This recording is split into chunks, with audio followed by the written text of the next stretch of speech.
हम्म।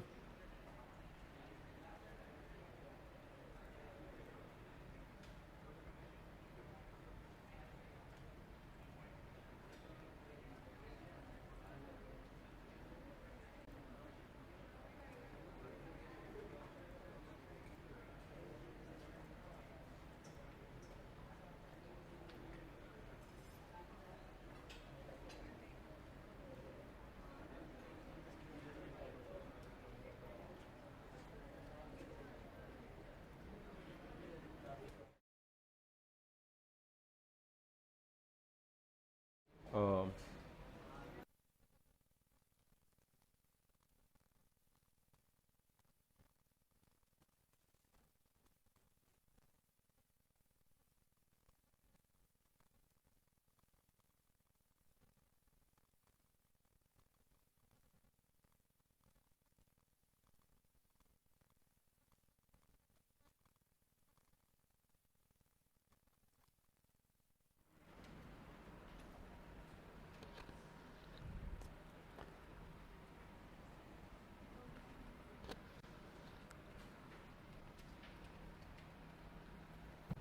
बहुत लोग आए हो फिर भी संडे के दिन। हाँ। हाँ, मतलब तुम क्या बोल रहे हो, ये जो नालायक लोग यूट्यूब पे देख रहे हैं, जो फेस टू फेस वाले हैं और जो नहीं आए, मतलब ये लोग बात नहीं मानते। जैसे वो लास्ट बेंच पे जो पूरा ग्रुप बैठता है अपने अर्चित वर्चित का, क्या किया जाए इन लोगों के साथ जो क्लास नहीं आए आज संडे मनाने के लिए? यूट्यूब बंद कर दे? अरे बाप रे, बहुत सही बहुत सही। एक्चुअली करना चाहिए, नहीं वो अगले संडे से क्लास जब होगी ना,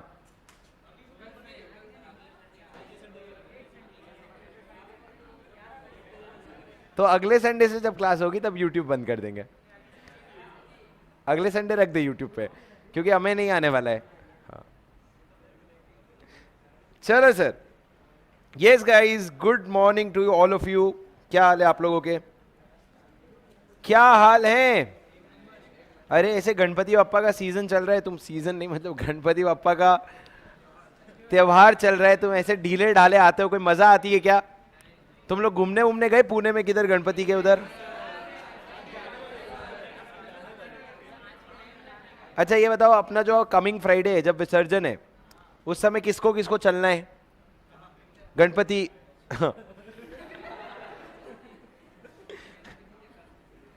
किसको किसको चलना है तो पूछा कहाँ? गणपति विसर्जन देखने के लिए। मेरे को भी नहीं पता, पर यहाँ पे मैंने सुना है एक बहुत फेमस लक्ष्मी रोड है, उधर से सारे बड़े बड़े गणेश जी जाते हैं, तो वहां किसको किसको चलना है? छुट्टी छुट्टी। फिर चलो, हाँ सर, फिर तो किधर भी लेके चलो, उसके आसपास जगह भी लेके चलो।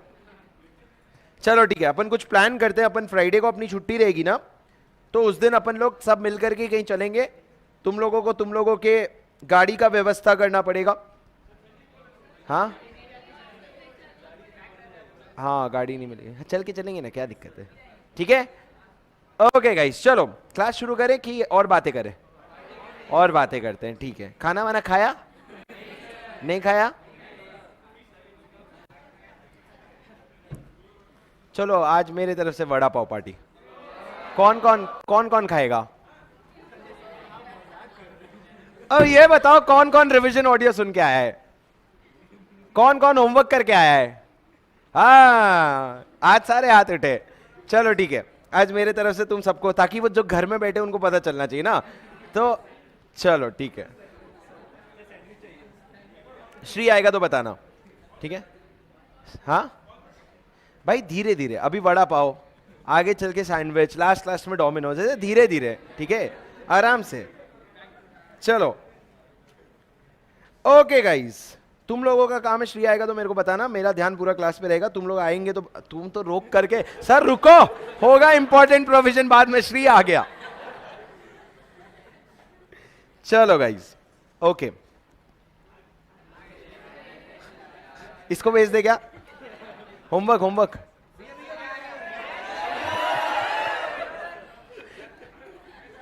श्री, इन लोगों को वड़ा पाव खाना है सबको। कितने लोग हैं, गिन ले एक बार। जो लोग घर पे बैठे उनका नुकसान। हाँ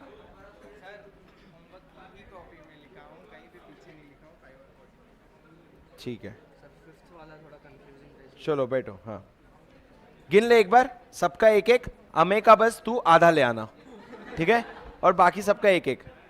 उसको 2 चॉकलेट लाके दे दे भाई, वो श्राप लगाता है भाई। तेरे को मैं 10 रुपए दे दूं उसकी जगह, क्या करोगे? क्या क्या करोगे तुम फिर इतने धनराशि का? क्या सपने पूरे करोगे धनराशि का? चलो भाई, ऑनलाइन वाले बोलेंगे सर ना हमको वड़ा पाव मिल रहा है ना हमको हंसी आ रही, क्लास पढ़ाओ। अच्छा तुम लोग मेरे को चैट पे बताओ कौन कौन आ रखा है, पहले हाय हाय लगाओ अपनी।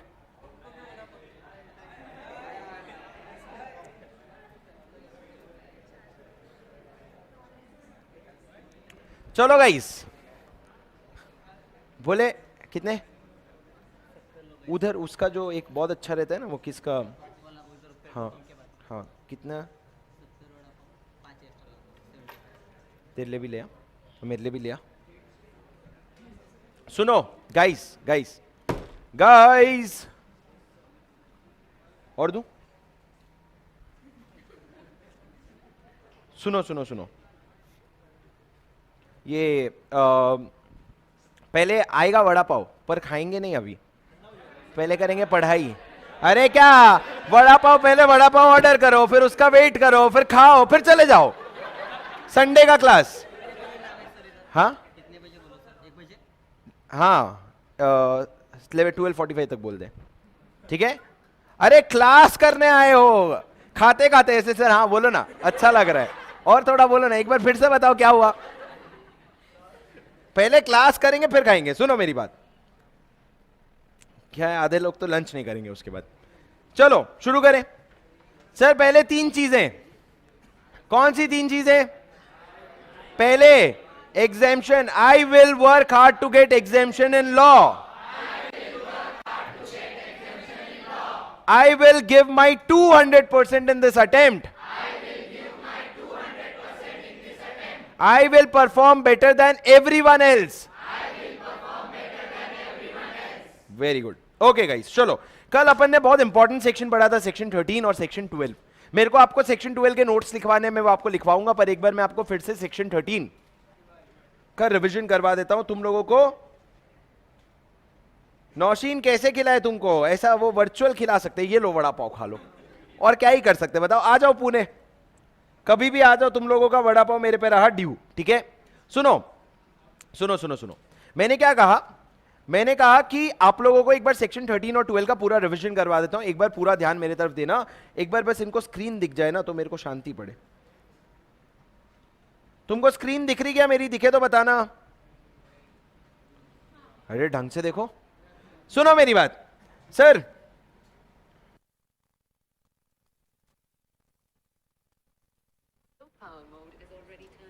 ओके गाइस, सुनो, सेक्शन 13 और 12 का रिवीजन करेंगे। सेक्शन 13 पहले पढ़ते हैं। सेक्शन 13 क्या है? Alteration of articles, alteration of memorandum. Alteration of memorandum में क्या आता है? तुम्हारा मन किया ना इसको पूछने का कि वड़ा पाव का दिख क्या आया क्या, है ना? मन किया ना पूछने का, तो पढ़ाई पे कौन ध्यान दे रहा है फिर? सुनो मेरी बात, section 13 alteration of articles, memorandum. Alteration of memorandum, 2 चीजें करनी होती है, स्पेशल रेजोल्यूशन पास करना और सेक्शन 13 का कंप्लायंस करना। सेक्शन 13 के कंप्लायंस में क्या क्या आता है? सबसे पहले बात करते हैं नेम क्लॉज की। अगर एक कंपनी अपना नेम चेंज करवाना चाहता है तो वो क्या करेगा? वो सबसे पहले एसआर पास करेगा, फिर सेंट्रल गवर्नमेंट को एप्लीकेशन देगा, सेंट्रल गवर्नमेंट अप्रूवल देगा, वो अप्रूवल लेके आरओसी के पास जाएगा, आरओसी क्या देगा? Certificate of incorporation. Central government के बिहाफ में कौन अप्रूवल दे रहा है? आरओसी। लेकिन सेंट्रल गवर्नमेंट का अप्रूवल कब नहीं लगेगा? अगर प्राइवेट वर्ड को ऐड या डिलीट कर रहे हो। क्यों ऐड या डिलीट कर रहे हो? क्योंकि कंपनी का कन्वर्जन हुआ है, तो आपको अप्रूवल नहीं लगेगा। ये हो गया नेम क्लॉज खत्म। उसके बाद आ जाओ स्टेट। अगर आप कर्नाटका से महाराष्ट्र शिफ्ट कर रहे हो अपना रजिस्टर्ड ऑफिस, तो सबसे पहले एसआर, उसके बाद सीजी का अप्रूवल। सीजी का अप्रूवल कौन देगा? Regional director. कितने दिन के अंदर? 60 डेज के अंदर। 3 चीजें चेक करेगा, कंसेंट, प्रोविजन, सिक्योरिटी। क्या आपको क्रेडिटर डिबेंचर होल्डर का कंसेंट मिल गया है? क्या आपको प्रोविजन मिल गया एडिक्वेट, और सिक्योरिटी क्या आपने दे रखी है, तीनों में से कोई भी कंडीशन मीट हो ना तो आपको वो अप्रूवल दे देगा। अप्रूवल मिल जाने के बाद आप क्या करोगे, दो आरओसी के पास जाओगे, आरओसी कर्नाटका और आरओसी महाराष्ट्र, और आपको फिर सीओआई इशू करेगा। कौन? महाराष्ट्र वाला आरओसी। कितने दिन के अंदर? लिखा है कुछ लिखा है सर? सुन लो। अच्छा, सेक्शन 12 में मैं बताऊंगा, अभी के लिए यहां पे कुछ नहीं लिखा है, पर इन जनरल 30 डेज के अंदर आपको सीओआई इशू हो जाता है। उसके बाद मैंने क्या कहा, स्टेट क्लॉज का चेंज यहां पे खत्म हो गया। उसके बाद तीसरा ऑब्जेक्ट क्लॉज। ऑब्जेक्ट में एक नॉर्मल, थोड़ा बोलेगा ना भाई तो ध्यान रहेगा क्लास में, ठीक है? थोड़ा सा ना मुंह चलाना पड़ेगा, थोड़ा सा खुद को भी एफर्ट डालना पड़ेगा, समझे? मैं कैमरा से बात कर रहा हूं।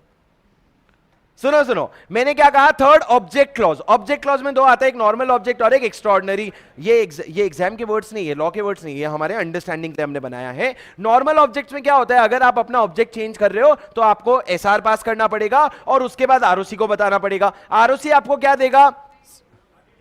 अरे देगा ना, सर्टिफिकेट ऑफ इनकॉर्पोरेशन। नहीं देगा। क्यों नहीं देगा?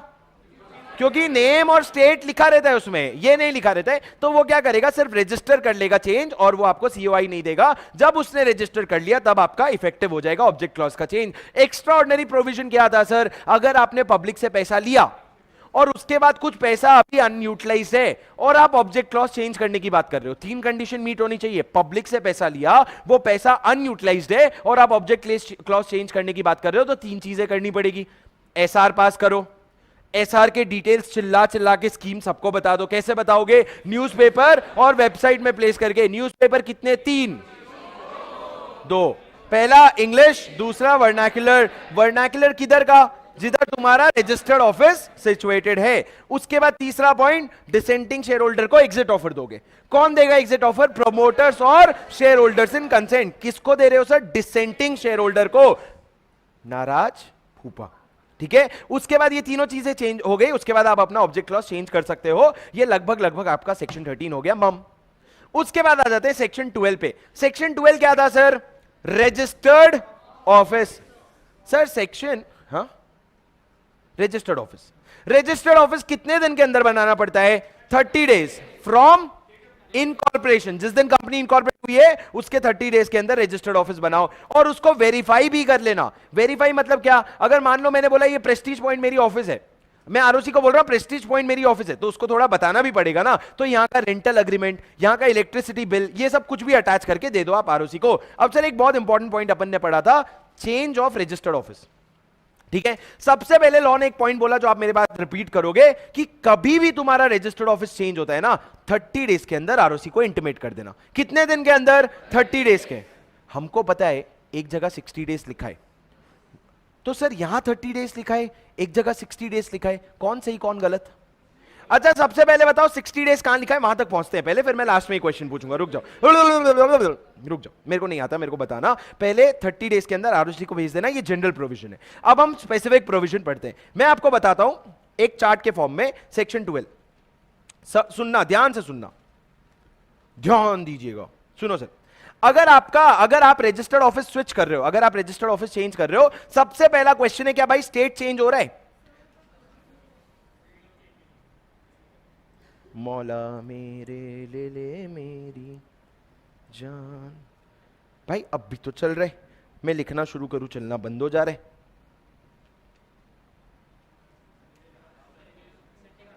हाँ, तू भी वड़ा पाव खाएगा क्या?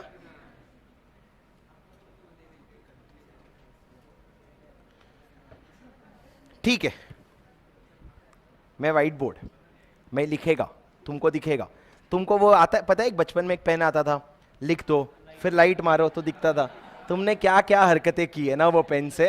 हाँ, ऐसी ऐसी जगह ऐसी ऐसी चीजें लिखी है कि कोई नहीं खोज सका लाइट लेकर के।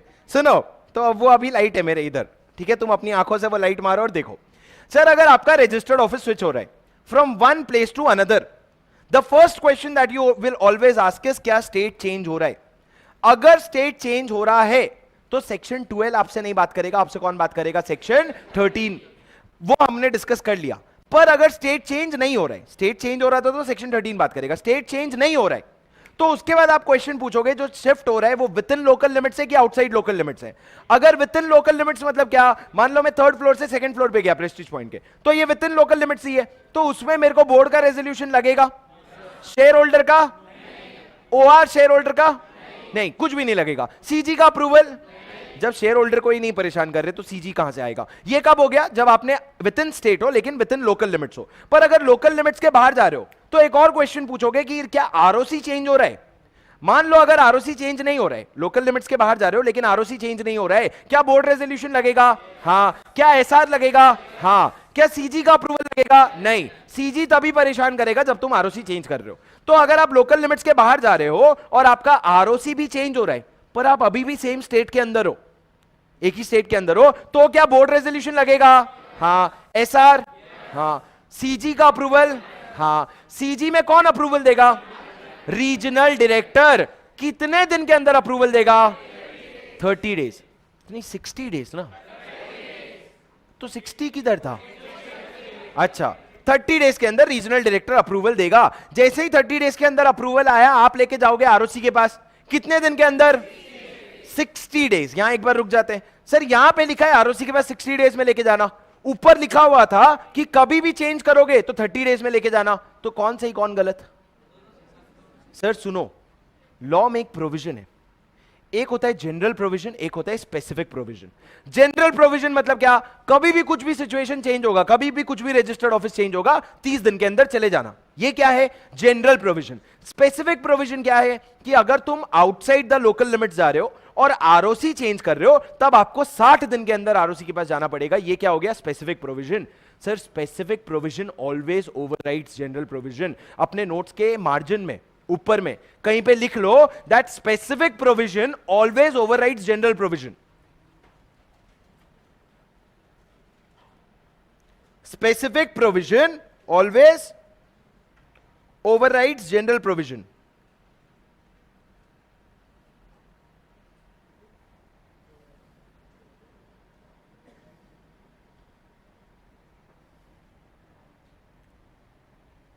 Specific always overrides general provision.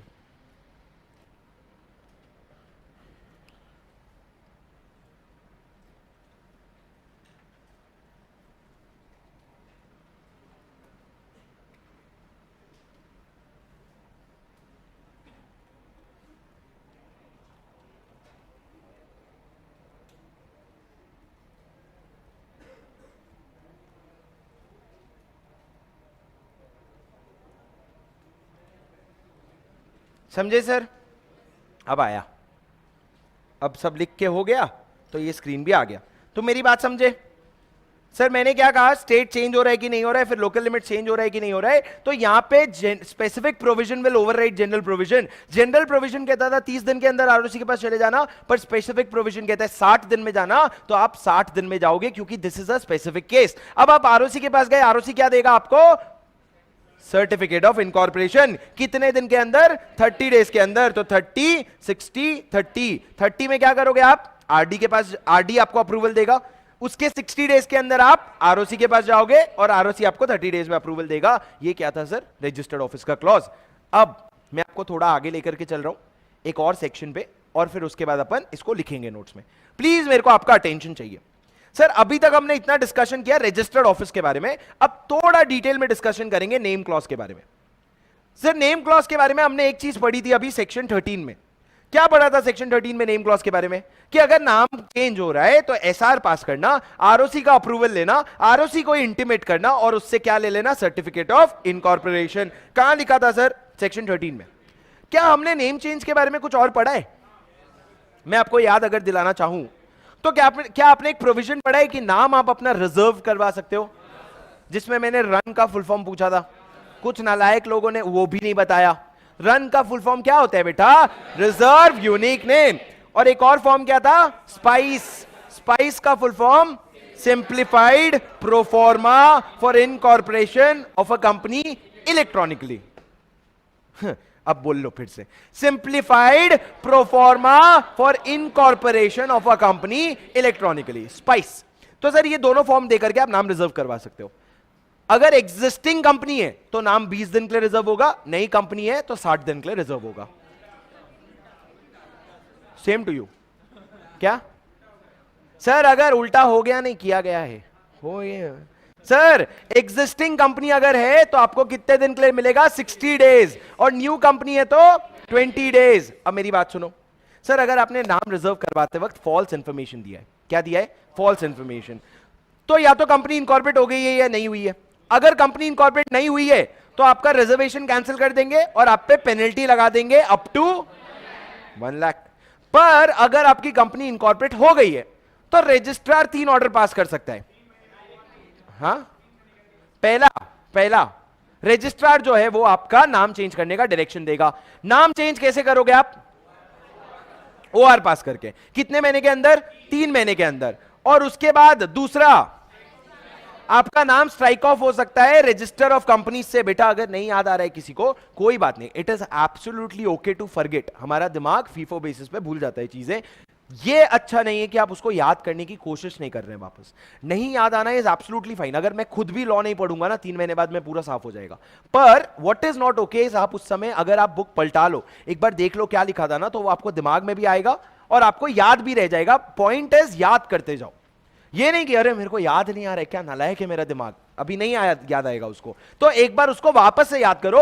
कौन ऑर्डर दे रहा है सर? आपका रजिस्ट्रार ऑर्डर दे रहा है। अगर कंपनी इनकॉर्पोरेट नहीं हुई है, 3 चीजें। पहला, नाम चेंज कर ले, कैसे? ओआर पास करके 3 महीने के अंदर। दूसरा, स्ट्राइक ऑफ कर दो नेम। और तीसरा, petition to tribunal for winding up.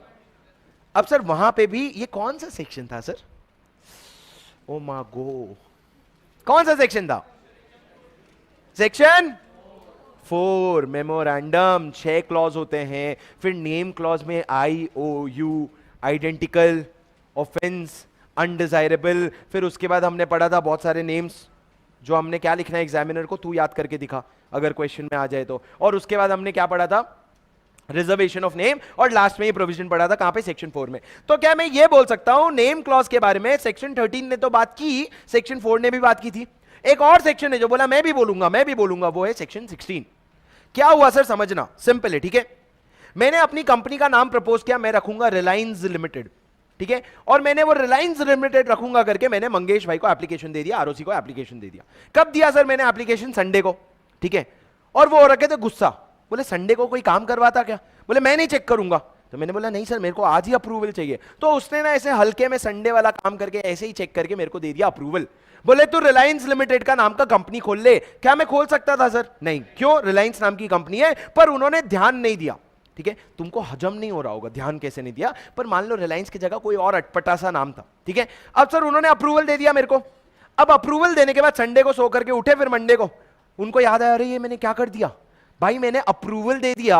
और अप्रूवल मैंने गलती से दिया हो, जाने में दिया हो, अनजाने में दिया हो, फर्क नहीं पड़ता। अप्रूवल के वजह से हुआ क्या है, एक कंपनी खुल गई है जिसका नाम है रिलायंस, और एक और कंपनी ऑलरेडी है जिसका नाम है रिलायंस। तो अभी आइडेंटिकल कंपनीज 2 हो गए।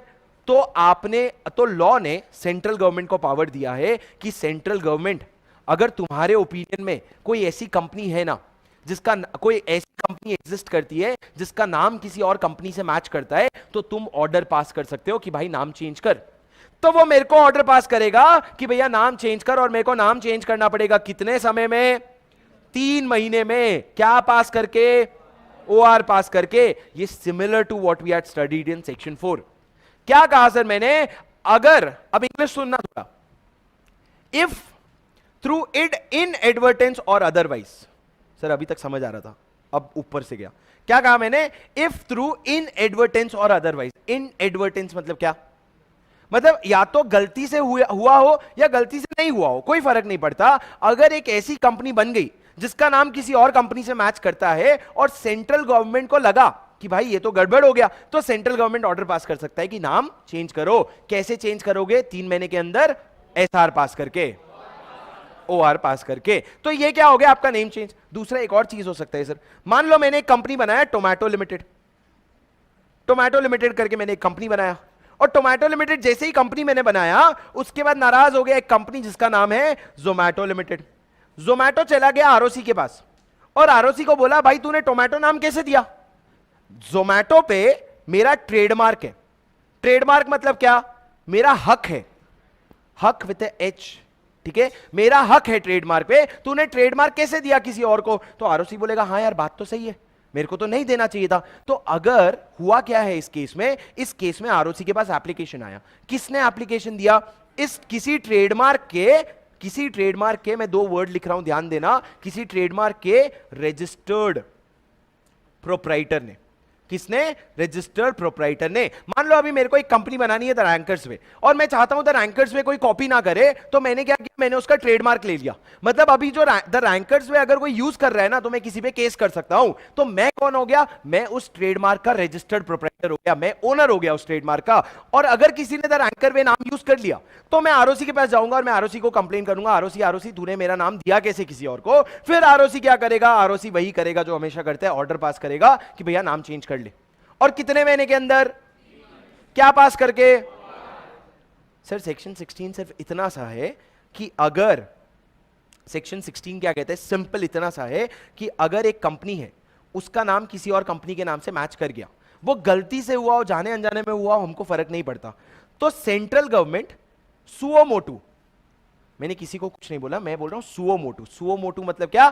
खुद से। सुओ मोटू मतलब क्या? खुद से। बोलो एक बार, सुओ मोटू मतलब क्या? खुद से। जैसे आज संडे की क्लास है, आज संडे क्लास लेनी थी, ये क्लास लेना है, ये किसने डिसाइड किया? मैंने सुओ मोटू नहीं डिसाइड किया, विशाल सर ने बोला क्लास लेने के लिए, ठीक है, तो विशाल सर से बात करना तुम। पर सुओ मोटू मतलब क्या? मैंने खुद से अगर कोई चीज डिसाइड की तो वो सुओ मोटू होता है। तो सेंट्रल गवर्नमेंट या तो सुओ मोटू मतलब एक दिन सो के उठा, उसको सपना है अरे की नाम डुप्लीकेट हो गया, चेंज करना है अपने को, या on an application by registered proprietor of a trademark, वो क्या करेगा? ये दोनों में से कोई भी केस में वो क्या करेगा? एक ऑर्डर पास करेगा। ऑर्डर क्या होगा भैया? डायरेक्ट करेगा कि नेम चेंज करो। कितने समय में? 3 मंथ्स में, ओआर पास करके, ठीक है। अब सर मेरी एक कंपनी बन गई थी टोमेटो लिमिटेड, जोमेटो लिमिटेड वाले ने जाकर के आरओसी के पास एप्लीकेशन दे दिया। अब आरओसी मेरे को आके बोला नाम बदल, मैंने बोला नहीं बदलूंगा। कितने समय में बदलना था? 3 महीने में, मैंने नहीं बदला। उसने ऑर्डर दिया था यहां पे, ऑर्डर दिया था यहां पे, और 3 महीने उसके बाद खत्म हो गए। उसने बोला नाम बदला, मैंने बोला नहीं बदलूंगा। तो सर पहले के जमाने में क्या हुआ करता था? पहले के जमाने में लॉ कहता था पेनल्टी लगा दे भाई। पर मेरे को एक बात बताओ, क्या पेनल्टी लगाने से पर्पस सर्व होता है? सर अपना करवाना क्या था? अपने को नाम बदलवाना था। पेनल्टी लगाने से क्या होगा? जिस इंसान ने नाम नहीं बदला, तुमको लगता है वो पेनल्टी का पैसा भरेगा? वो तो वो भी नहीं करेगा। अपने को तो क्या करना था? अपने को नाम चेंज करवाना था। तो लॉ ने अमेंडमेंट करके ये पेनल्टी हटाया, बोले कोई पेनल्टी नहीं लगेगा, हम और बड़ा पावर देंगे। क्या पावर देंगे? हमने आरओसी को पावर दिया कि आरओसी तेरे मन में जो नाम आए तू रख, और वो नाम का सर्टिफिकेट बना के तू इशू कर दे। तो टोमेटो लिमिटेड का जो नाम था वो टोमेटो लिमिटेड काटेगा, झंडू लिमिटेड नाम रखेगा, और झंडू लिमिटेड नाम रख करके वो सर्टिफिकेट ऑफ इनकॉर्पोरेशन में लिख करके इशू कर देगा, बोलेगा आज से तू झंडू।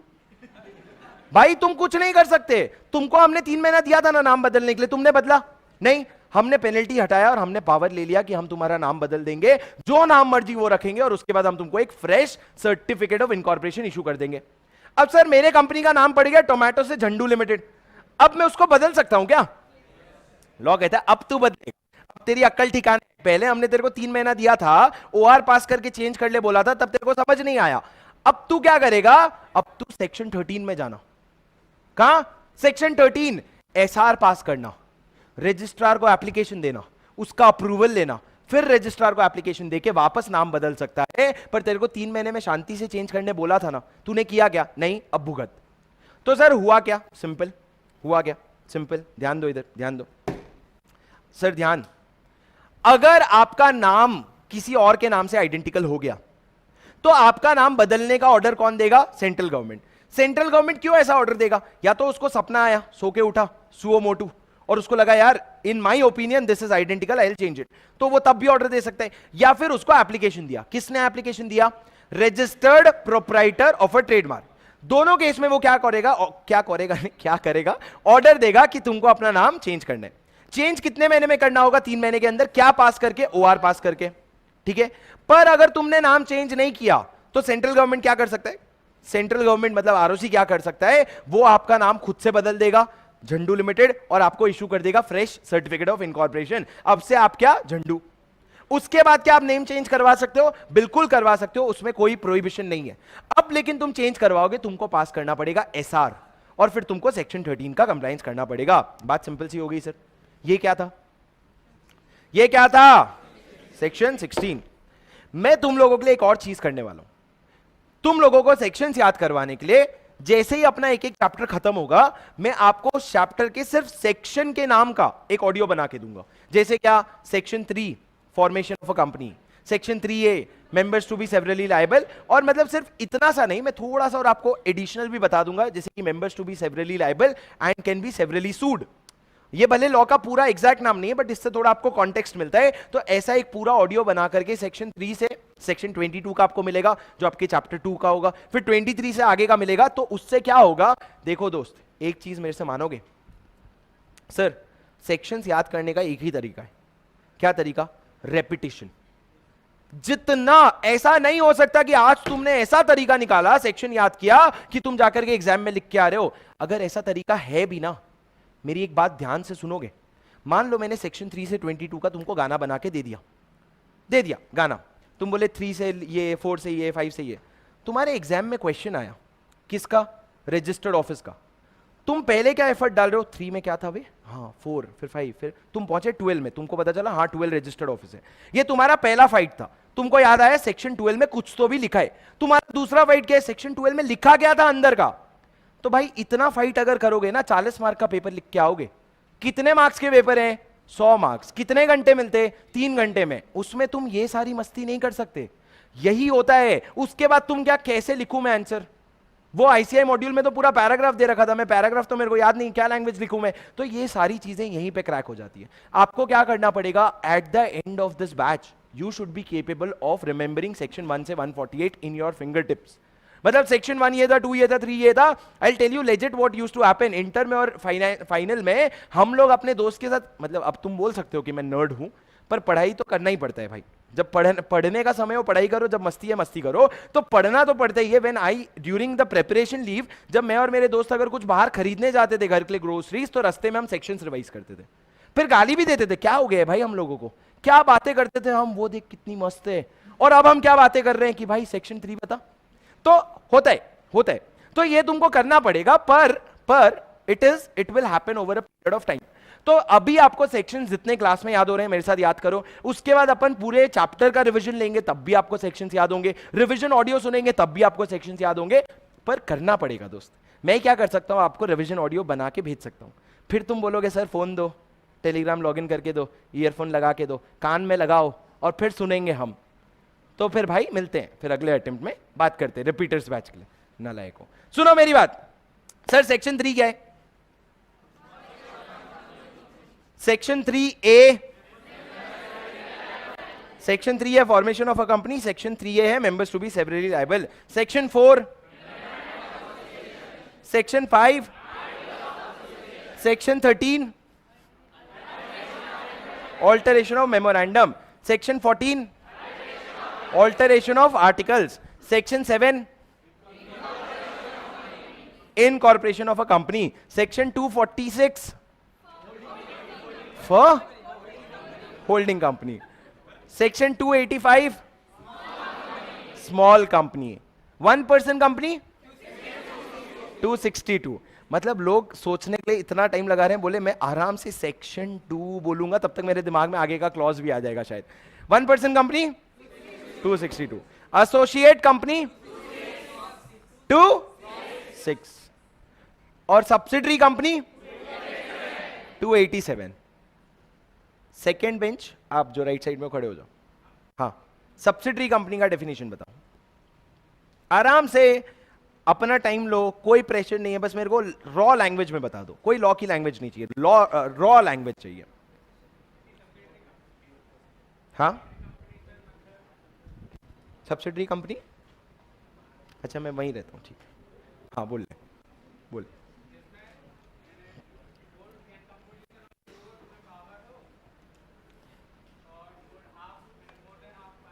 More than half voting rights हो।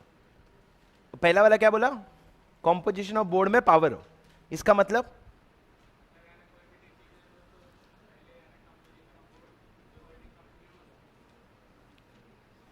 ठीक है, आप उधर से कंफ्यूज हो गए, सिग्निफिकेंट इन्फ्लुएंस है, बैठो। सेकेंड बेंच ब्लैक, बोलो। सब्सिडरी कंपनी, सेम, जोर से।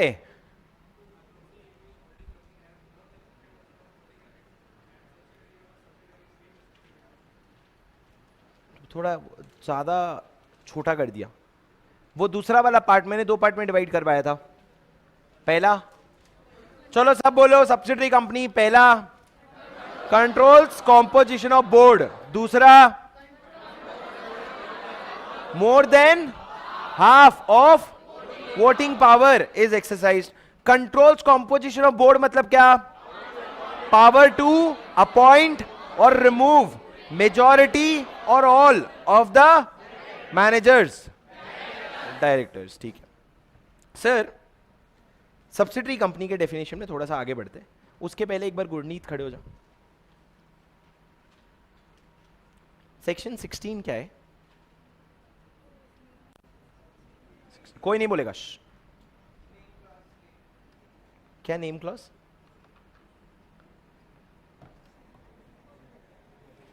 चीट शीट दो सर, चीट शीट दो हमको। हाँ क्या है सर? सेक्शन 13, 16। ओहो, मैं 13 बोल दिया तो तुम पूरा ब्लेम मेरे पे डाल दो कि अरे सर आप कंफ्यूज हो रहे हो इसलिए हमको याद नहीं आ रहा है। सेक्शन 16 याद आया था क्या एक बार में? नलायको, क्या है सर? सेक्शन 16 है रेक्टिफिकेशन ऑफ नेम। रेक्टिफिकेशन क्या हुआ? रेक्टिफिकेशन ऑफ, ये तुम अभी तो तुम्हारा शुरुआत हुआ है, तुम 4 सब्जेक्ट को मिक्स करके कचड़ा बना रहे हो। आगे सोचो क्या होगा। एक ऐसा दिन आएगा जब तुम 8 दिन में चारों सब्जेक्ट को 100% रिवाइज करके एग्जाम लिख के आ रहे हो। आएगा ना? वही दिन के लिए पढ़ाई कर रहे हैं ना। 8 दिन में चारों सब्जेक्ट, सेक्शन 1 से 148 और उसके बाद 4 और लॉ। ये सिर्फ लॉ हुआ। उसके अलावा पूरा अकाउंट्स जो अभी बचे हैं 150 घंटे, पूरा कॉस्टिंग जो बचा है 150 घंटे, ओ हो लाइफ टाइम वन। और उसके बाद में जैसे ही तुम्हारा सीए इंटर क्लियर होगा, कोई मिलेगा तुमको जो बोलेगा अरे ये तो मजाक था, अभी फाइनल तो देखो। क्योंकि सर आपका जो सीए फाउंडेशन होता है ना, मिला के एक सब्जेक्ट होता है सीए इंटर का। मतलब आप सीए इंटर में 8 सब्जेक्ट, 8 फाउंडेशन पढ़ते हो। सीए इंटर जो होता है ना, पूरा एक ग्रुप मिला के सीए फाइनल का एक सब्जेक्ट होता है। तो तुम सोचो सीए फाइनल का आपको 8 सब्जेक्ट पढ़ना है, मतलब 4 ग्रुप सीए इंटर का आपको देना है। ओहो हो। अभी तुम तब तक आओगे तब तक पता नहीं क्या रहेगा। अभी 8 का 6 करने वाले, 2 साल में 6 का 4 करके फिर बोलेंगे इंटर के बाद सीए बन गए तुम। जिस अच्छा है ना, पर तुम लोगों को नहीं दिया, सोचो अगर बाद वाले को दिया तो। ओहो हो। चलो गाइस, आज ये संडे मूड में है, पूरा संडे मूड में है मेरा आईपैड। बोले चलूंगा ही नहीं।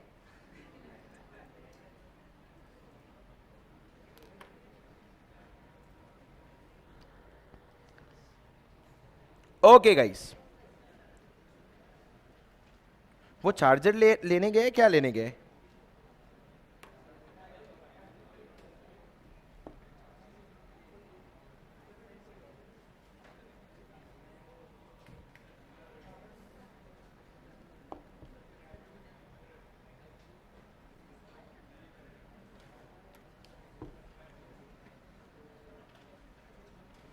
चलो गाइस, ओके सर, होल्डिंग और सब्सिडरी से रिलेटेड एक last, probably the last most important section of this chapter पढ़ेंगे। इस चैप्टर का सबसे इंपॉर्टेंट सेक्शन में लास्ट, या मैं कहता हूं सेकंड लास्ट, एक और है, ठीक है? तो सेकंड लास्ट अपन सबसे इंपॉर्टेंट प्रोविजन पढ़ेंगे। इससे उठ के एग्जाम में क्वेश्चन आते हैं। थोड़ा समझने के लिए मेरे को आपको पूरा 100% अटेंडेंस लगेगा, क्योंकि जैसे रजिस्टर्ड ऑफिस वाला क्लॉज था ना, वैसे ही ये भी ट्रिकी है, ठीक है? तो अपना ध्यान पूरा यहां पे देना, मेरी बात सुनना। सर अगर एक कंपनी है रिलायंस इंडस्ट्रीज लिमिटेड, और वो अगर रिलायंस जियो में 51% शेयर होल्ड करती है, तो रिलायंस क्या हुआ और रिलायंस जियो क्या हुआ? रिलायंस हुआ होल्डिंग और रिलायंस जियो हुआ सब्सिडरी, ठीक है? अब सर मेरे को एक बात बताओ, रिलायंस जियो ने बोला कि तूने मेरे 51% शेयर खरीदे, मैं भी तेरे शेयर्स खरीदूंगा। मैं तेरे 100 शेयर खरीदूंगा। क्या तुम ये 100 शेयर्स खरीद सकते हो? सर लॉजिकली लग रहा है क्या? अरे वो तुम पे कंट्रोल कर रहा है, तुम कैसे जाकर के उसके शेयर्स वापस खरीदो, तुम वापस उसके शेयर खरीदोगे, फिर वो तुम्हारे खरीदेगा, फिर तुम खरीदोगे, यही चलता रहेगा। तो लॉ ने बोला रुक जा भाई। लॉ ने बोला सब्सिडरी कंपनी जो होती है ना, वो होल्डिंग कंपनी के शेयर्स नहीं खरीद सकती। मतलब क्या, जियो जो है, जियो छोटा वाला बेटा, वो जाकर के पापा गए रिलायंस के शेयर्स नहीं खरीद सकता। पर सर एक बात बताओ, ये जो चीज है रिलायंस जियो शेयर्स नहीं खरीद सकता, पर क्या रिलायंस इंडस्ट्रीज रिलायंस जियो को शेयर्स इशू कर सकती है? कुछ भी। बोले लाइफ में यस और नो दो चीजें होती है आंसर। तो अगर कोई पूछे और देख रहा है तुम्हारे तरफ तो बोल दो जो आता है, ज्यादा से ज्यादा क्या होगा, गलत होगा। भाई ने मारा यस, तबीयत ठीक नहीं हुई क्या तेरी आज? सर मैंने पूछा रिलायंस जियो जाकर के रिलायंस इंडस्ट्रीज का शेयर्स नहीं खरीद सकता, तो क्या रिलायंस इंडस्ट्रीज रिलायंस जियो का अपना शेयर्स इशू कर सकती है? अरे जब जाके मैं उसका शेयर खरीद ही नहीं सकता तो वो मेरे को शेयर्स कैसे इशू करेगा? तो लॉ ने ना दो तरफ से फटका मारा। लॉ ने बोला कि रिलायंस जियो, तू जाकर के रिलायंस इंडस्ट्रीज के शेयर्स होल्ड नहीं कर सकता, और दूसरे तरफ फटका मारा रिलायंस इंडस्ट्रीज को और बोला रिलायंस इंडस्ट्रीज तू अपने शेयर्स किसी सब्सिडरी को अलॉट नहीं कर सकता। सब्सिडरी कंपनी अपने होल्डिंग कंपनी के शेयर्स नहीं खरीद सकती और होल्डिंग कंपनी अपने सब्सिडरी कंपनी को शेयर्स अलॉट नहीं कर सकती। बात एक ही है, रिश्ता वही, सोच नहीं है और कुछ नहीं है, वही बात है, बस दो तरीके से लिखा हुआ है। सर ये क्या डिफिकल्ट है क्या हमारे लिए? हम फाउंडेशन के बच्चे, हमारे लिए डिफिकल्ट क्या? तो लॉ ने बोला रुको जरा, सबर करो, बात सुनो। सर हमारे लॉ में क्या प्रॉब्लम है? मैंने बोला था प्रॉब्लम है एक्सेप्शंस। तो ये जो प्रोविजन है ना, इसके 3 एक्सेप्शन है। अपने को ऐसा इंस्टाग्राम पे वीडियो बनाना चाहिए, 3 एक्सेप्शंस टू द रूल। सुनो सर 3 एक्सेप्शन है, बड़े ध्यान से सुनना। पहले मैं आपको एक एक चीज समझाऊंगा और उसके बाद कॉन्सेप्ट बताऊंगा। सर लीगल रिप्रेजेंटेटिव क्या होता है? लीगल रिप्रेजेंटेटिव क्या होता है? लीगल रिप्रेजेंटेटिव क्या होता है? अगर मैं शुभम सिंघल हूं, मतलब इसमें अगर नहीं, वो तो मैं हूं।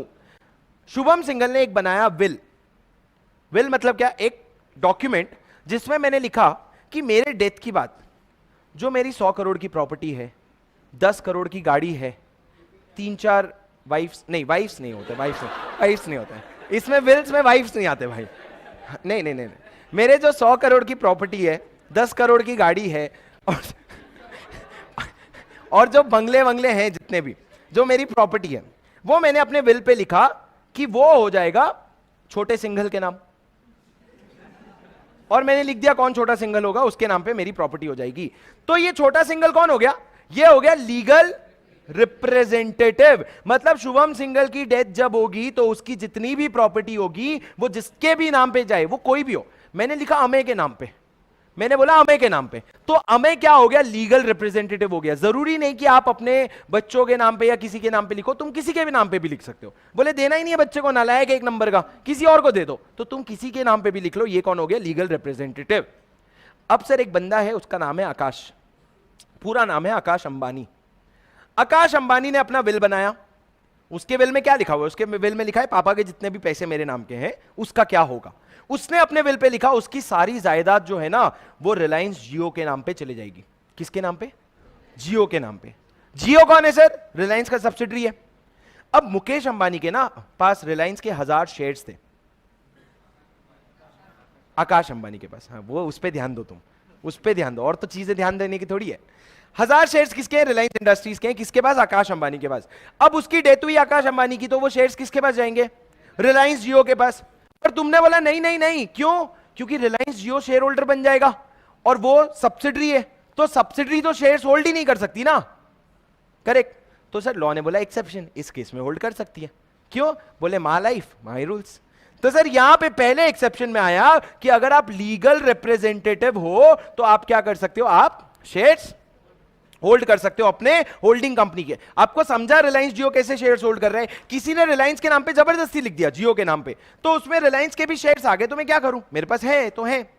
दूसरा केस सर, आपको पता है ट्रस्टीशिप क्या होता है? ट्रस्टीशिप कौन सा? वही जो मैंने तुमको बोला था कि अगर मैं लंदन जा रहा हूं तो 3 महीने के लिए जा रहा हूं, तो मैंने अपनी क्रेटा अपने दोस्त को दे दी, तो वो गाड़ी उसकी हो गई क्या? नहीं, वो मैंने उसको मेरे ट्रस्ट में, गुड फेथ में मैंने उसको मेरी गाड़ी दी है। अब सर ट्रस्ट का मैंने आपको एक रियल लाइफ एग्जांपल दिया था, क्या? अपने राकेश झुनझुनवाला, बिग बुल, इनकी डेथ हुई। तो इनके डेथ के बाद इनकी जितनी भी प्रॉपर्टीज हैं, जितने भी असेट्स हैं, वो सब जाने वाले हैं उनकी वाइफ को और उनके सन को। पर ये जाने के पहले इन्होंने यहां पे एक बैरियर लगाया है कि जैसे ही राकेश झुनझुनवाला की डेथ हुई है ना, इनके सारे प्रॉपर्टीज एक बार चले गए हैं राधा कृष्ण दमानी के पास। राधा कृष्ण दमानी जो आपके डीमार्ट के फाउंडर है, उनके पास एक बार चले गए हैं। वो क्या करेंगे, अब वो फाइनल डिसीजन लेंगे, वो विल पढ़ेंगे, बोलेंगे हाँ वाइफ के नाम पे इतना है तो उसको ये दे दो, बेटे के नाम पे इतना है उसको ये दे दो, और बाकी डिसीजन जो भी लेना है कौन लेगा, राधा कृष्ण दमानी। ये कौन हो गए सर, ये हो गए ट्रस्टी। ट्रस्टी मतलब क्या, आपने अपने असेट्स किसी को पास ऑन कर दिए कि भाई मेरे भरोसे में तू डील कर, मेरा नाम पे है पर तू इसको मैनेज कर, तू डील कर। वैसे ही सर एक बंदा था, एक लड़की थी, उसका नाम था ईशा। पूरा नाम ईशा अंबानी। ईशा अंबानी को मिल गए रिलायंस के 1000 शेयर्स। उसने बोले मैं कैसे डील करूंगी, मेरे को थोड़ी आता, मेरे को थोड़ी डील करने आता। उसने वो शेयर्स उठा करके दे दिए रिलायंस जियो को इन ट्रस्टी कैपेसिटी। क्या रिलायंस जियो ले सकते हैं? हाँ सर, अब आप एक्सेप्शन बढ़ा रहे होगे तो एक्सेप्शन में ही आता रहेगा, तभी इतना समझा रहे हो, तो बात तो सही है। सेकेंड पॉइंट ये है सर, ट्रस्टी, अगर आपको कोई ट्रस्टी की कैपेसिटी में शेयर्स देता है तो आप उस शेयर्स को रख सकते हो और आप रिलायंस का शेयर्स होल्ड कर सकते हो। खड़े हो जाओ, सुनो सर सुनो। पहला मैंने क्या बोला, रिलायंस इंडस्ट्रीज लिमिटेड अगर रिलायंस जियो में 51% होल्ड करती है तो रिलायंस जियो क्या हो गई, सब्सिडरी। अभी सुन लो, अभी से गिन के 5 मिनट बाद एक सवाल पूछूंगा, तुम सब गलत जवाब दोगे। लगा लो पक्का 100 की शर्त, लगा लो पक्का 100 की शर्त, ठीक है। अभी से 5 मिनट बाद एक सवाल पूछूंगा, तुम सभी गलत जवाब दोगे। लगी शर्त? लगी? अरे बोलो। सब बोले सर वो तो मैं दूंगा ही, मेरे को पता है, क्यों 100 रुपए का खर्चा करना। सुनो मेरी बात, रिलायंस जियो जो है वो रिलायंस इंडस्ट्रीज में शेयर्स होल्ड नहीं कर सकती। ये क्या हो गया, जनरल रूल। जनरल रूल के 3 एक्सेप्शन है। पहला मैंने आपको बताया लीगल रिप्रेजेंटेटिव, दूसरा मैंने आपको बताया ट्रस्टी, तीसरा मैं आपको बता दूंगा, वो ठीक है। पर सर मेरे को एक बात बताओ, अपन लीगल रिप्रेजेंटेटिव की बात करते हैं। आकाश अंबानी ने क्या किया था, आकाश अंबानी रिलायंस इंडस्ट्रीज में 1000 शेयर होल्ड करता था, उसने अपने डेथ के बाद रिलायंस जियो को ट्रांसफर कर दिया। तो शेयर्स किसके हो गए, रिलायंस जियो के। अब रिलायंस जियो के पास कितने शेयर्स हैं, 1000 शेयर्स। टोटल कंपनी में कितने शेयर्स हैं सर, टोटल कंपनी में 1 2 3 4 5 1 लाख शेयर्स हैं। 1 लाख शेयर्स में से 1000 शेयर कौन होल्ड कर रहे हैं, रिलायंस जियो।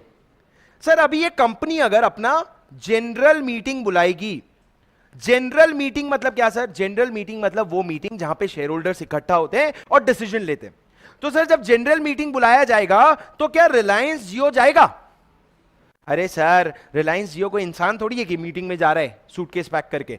रिलायंस जियो किसी एक पर्सन को अपॉइंट करेगा और ये पर्सन रिलायंस जियो के बिहाफ में रिलायंस इंडस्ट्रीज के मीटिंग में जाएगा। द आंसर इज यस, जाएगा।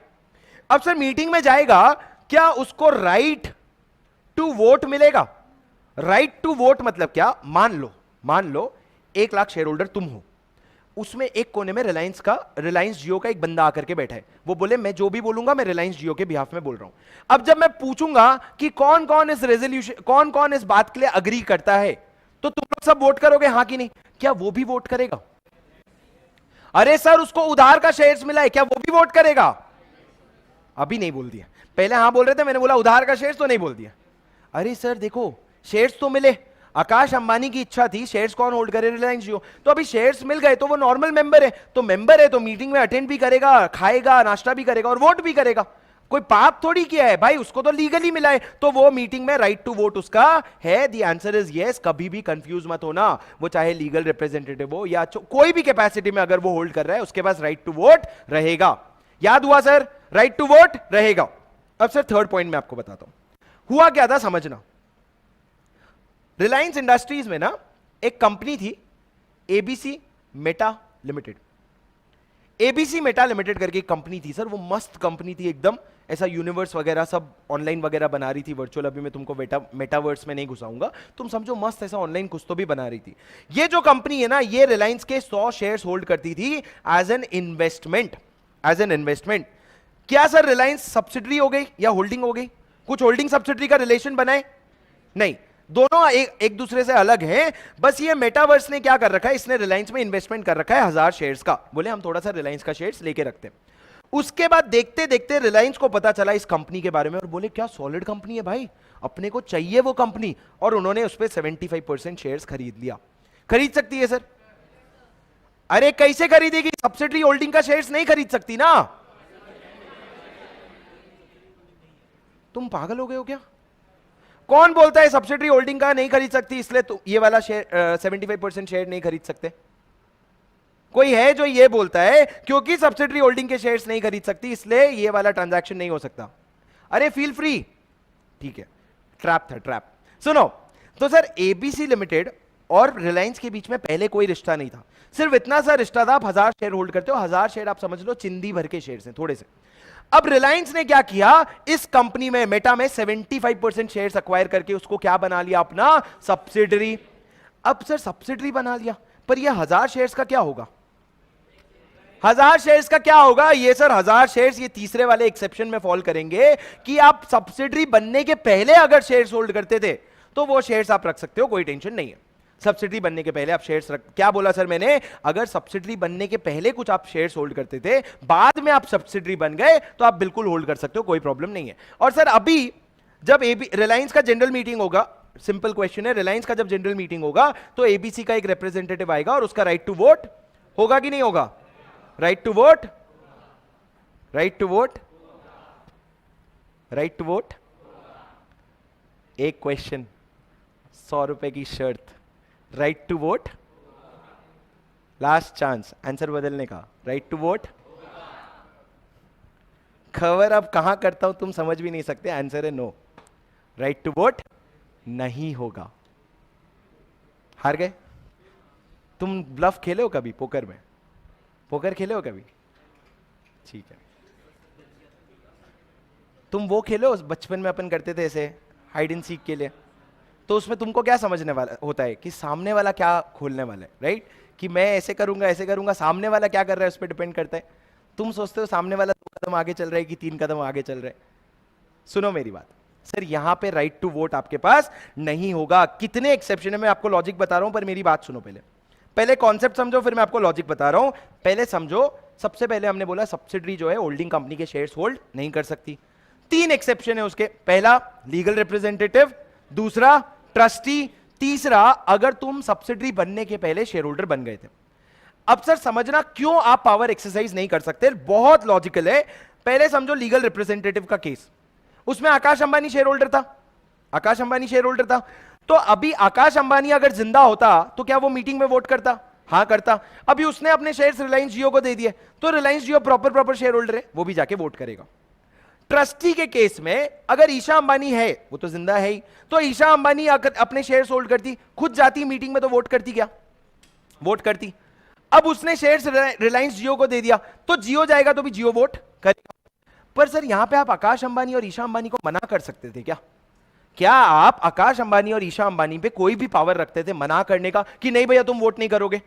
कोई पावर नहीं था ना तुम्हारे पास, वो शेयर होल्डर से तो वो वोट करेंगे। अब वो शेयर्स अपने किसी को भी दे, वो इंसान आके वोट करेगा, हमको उनका वोट लेना पड़ेगा।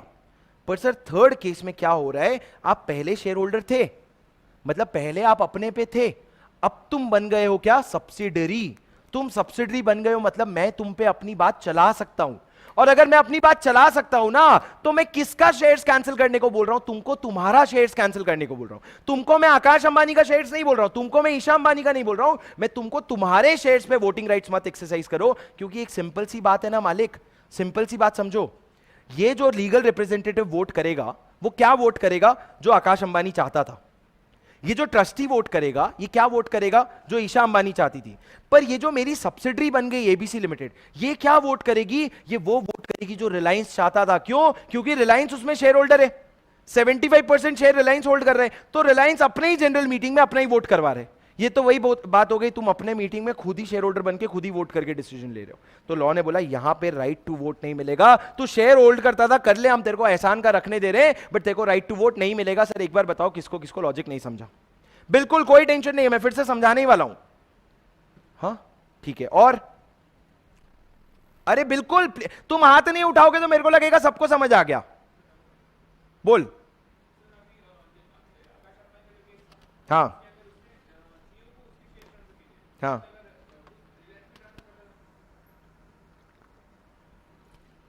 तू फाइनल का सिलेबस पढ़ के आता है क्या? सर पूछ रहा है अगर आकाश अंबानी रिलायंस जियो के जगह रिलायंस इंडस्ट्रीज को ही उसके शेयर्स ट्रांसफर कर देता तो वो शेयर्स कैंसिल हो जाते। वो शेयर्स, एक कंपनी खुद के शेयर, अपने खुद के शेयर्स नहीं होल्ड कर सकती। तो अगर सेक्शन 187 है, हाँ 187 है, सेक्शन 187 में लिखा है कंपनी खुद के शेयर्स नहीं होल्ड कर सकती, अगर होल्ड करेगी तो वो शेयर्स जो होते हैं वो कैंसिल हो जाते हैं। तो जैसे ही आकाश अंबानी का शेयर्स रिलायंस इंडस्ट्रीज को ट्रांसफर होगा वो शेयर्स कैंसिल हो जाएंगे। अब से मेरी बात सुनो फिर से एक बार, लॉजिक मैं आपको पूरा सेक्शन फिर से बता रहा हूं। मैंने क्या कहा वापस से मैं आपको याद दिला दूं, बहुत इंपॉर्टेंट सेक्शन है, एग्जाम में बहुत फ्रीक्वेंटली आता है, मेरे को आपका अटेंशन चाहिए। जिन्होंने अभी तक भी नहीं सुना ना, तुम लोग सुन लो।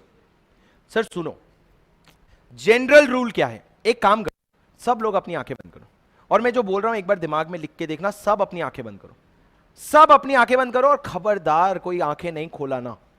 जब मैंने बोला आंखें खोलो और तुम अगर चले गए हो अलग दुनिया में, बोले सर मेरे सपने में अब आमिर खान आ चुका है और मैंने मूवी चला दी है, तो ऑनलाइन वाले तो कर सकते हैं, उनको कोई नहीं पकड़ेगा। पर मेरी बात सुनो सर, एक बार सबकी आंखें बंद, इंक्लूडिंग माइंड क्लोज। सर हम क्या पढ़ रहे हैं, हम पढ़ रहे हैं एक सेक्शन जिसका नाम है सेक्शन 19।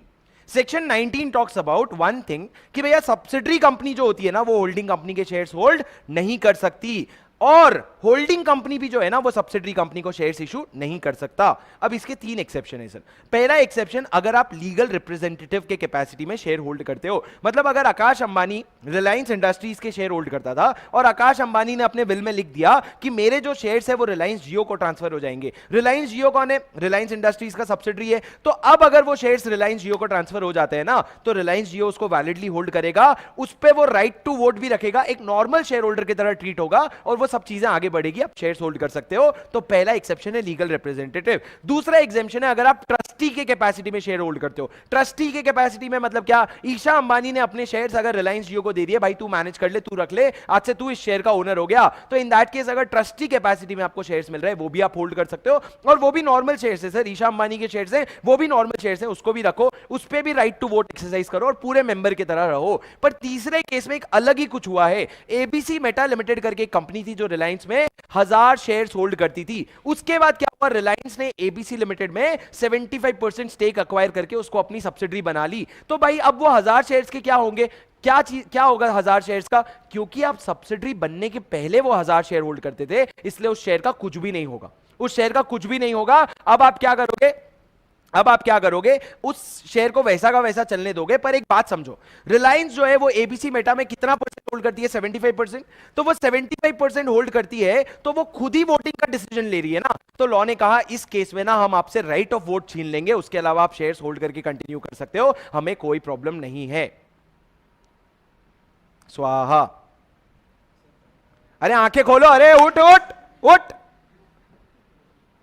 क्या नींद आई भाई, मेरे को खड़े खड़े नींद आ गई। रुक जाओ एक सेकेंड, शांत, कहीं नहीं जा रहा हूं मैं। सर समझ आया, दिमाग में कुछ लिखे, बोले सर अभी घर जाके लिखना विखना देखेंगे, अभी 5 मिनट के लिए और आंखें बंद करवाओ और कुछ अच्छा सा रिवाइज करवाओ, आंखें बंद ही रखने देना।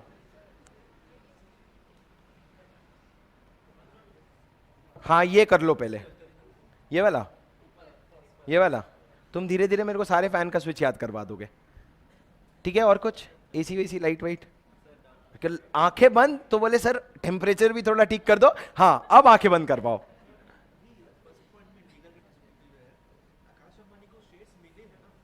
आकाश अंबानी के शेयर्स मिले हैं कंपनी को,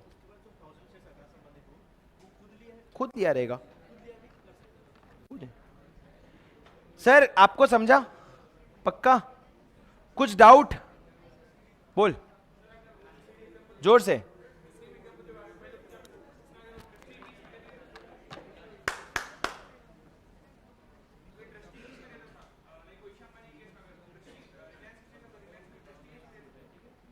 अरे क्या पागल वागल है क्या यार, क्यों करेंगे ऐसा वो, एक तरफ होता है क्वेश्चन, एक तरफ होता है लॉजिक। क्यों रिलायंस जियो, रिलायंस का शेयर रिलायंस जियो है ना, उसके नाम पे दिया है ना ईशा अंबानी ने। तो वो मेरे को एक बात बता, देखो क्या लगता है, रिलायंस इंडस्ट्रीज के शेयर रिलायंस जियो रिलायंस इंडस्ट्रीज को दे देगा क्या, ले रख ट्रस्टी कैपेसिटी में, प्रैक्टिकली तुमको लगता है करेंगे? तो जब हाँ हाँ, अरे करने को वो मुकेश अंबानी के नाम पे कर देगा, नीता अंबानी के नाम पे कर देगा, रिलायंस के शेयर्स रिलायंस के नाम पे क्यों करेगा? अच्छा हुआ अपन रिलायंस नहीं चला रहे हैं भाई, अपन ऐसी हरकतें करेंगे बेड़ा गर्क हो जाएगा रिलायंस का।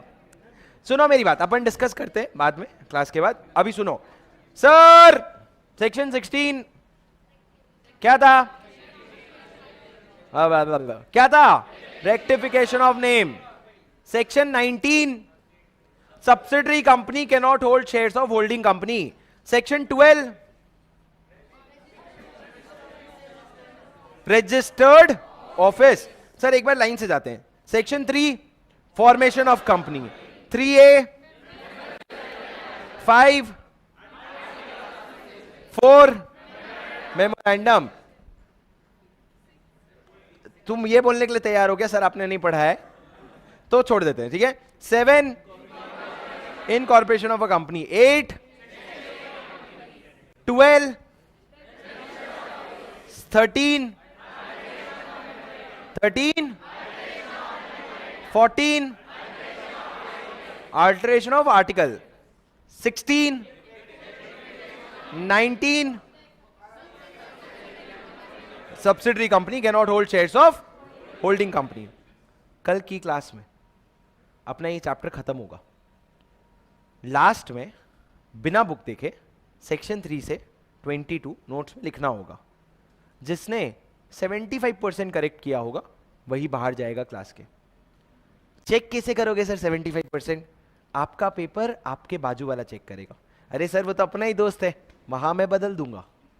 पर आपका पेपर आपके बाजू वाला चेक करेगा। अगर आपका 75% से ज्यादा सेक्शंस करेक्ट हुए तभी जाकर के आपको क्लास के बाहर जाने मिलेगा। अगर गलत हुए तो फिर पूरे सारे सेक्शंस एक बार फिर से लिख लेना, फिर क्लास के बाहर चले जाना। ये कब होगा? कल। कब? क्लास के बाद। तो जो लोग छुट्टी लेने वाले हो तुम लोग ले लो कल, पर अगर आए तो सेक्शन नंबर याद करके आना होगा, ठीक है। छुट्टी लेने वालों के लिए अपन अलग प्रोविजन बनाना शुरू करेंगे। अब मेरी बात सुनो सर, आगे बढ़ते हैं। वीर तुम बढ़े चलो, वीर तुम बढ़े चलो, एक और सेक्शन सुनते चलो। सुनो सर, आपने सेक्शन 13 पढ़ लिया ऑल्टरेशन ऑफ मेमोरेंडम, सेक्शन 14 पढ़ लिया alteration of article of association. अब सर मैं आपको बीच के थोड़े फिलर सेक्शंस बताता हूं, जैसे कि सेक्शन 6। सेक्शन 6 तुम्हारे हिसाब से क्या है? वही जो आपने नहीं पढ़ा है, अभी पढ़ा देता हूं, सुनो। सेक्शन 4 था सर मेमोरेंडम, 5 था आर्टिकल। सेक्शन 6 में इससे रिलेटेड एक बात लिखता है कि act, obviously how can I forget भाई, संडे को इसको ना अलग ही नाराजगी रहती है। हाँ हमको भी क्या सर? कल तुम एक बार में ढंग से बोलोगे नहीं।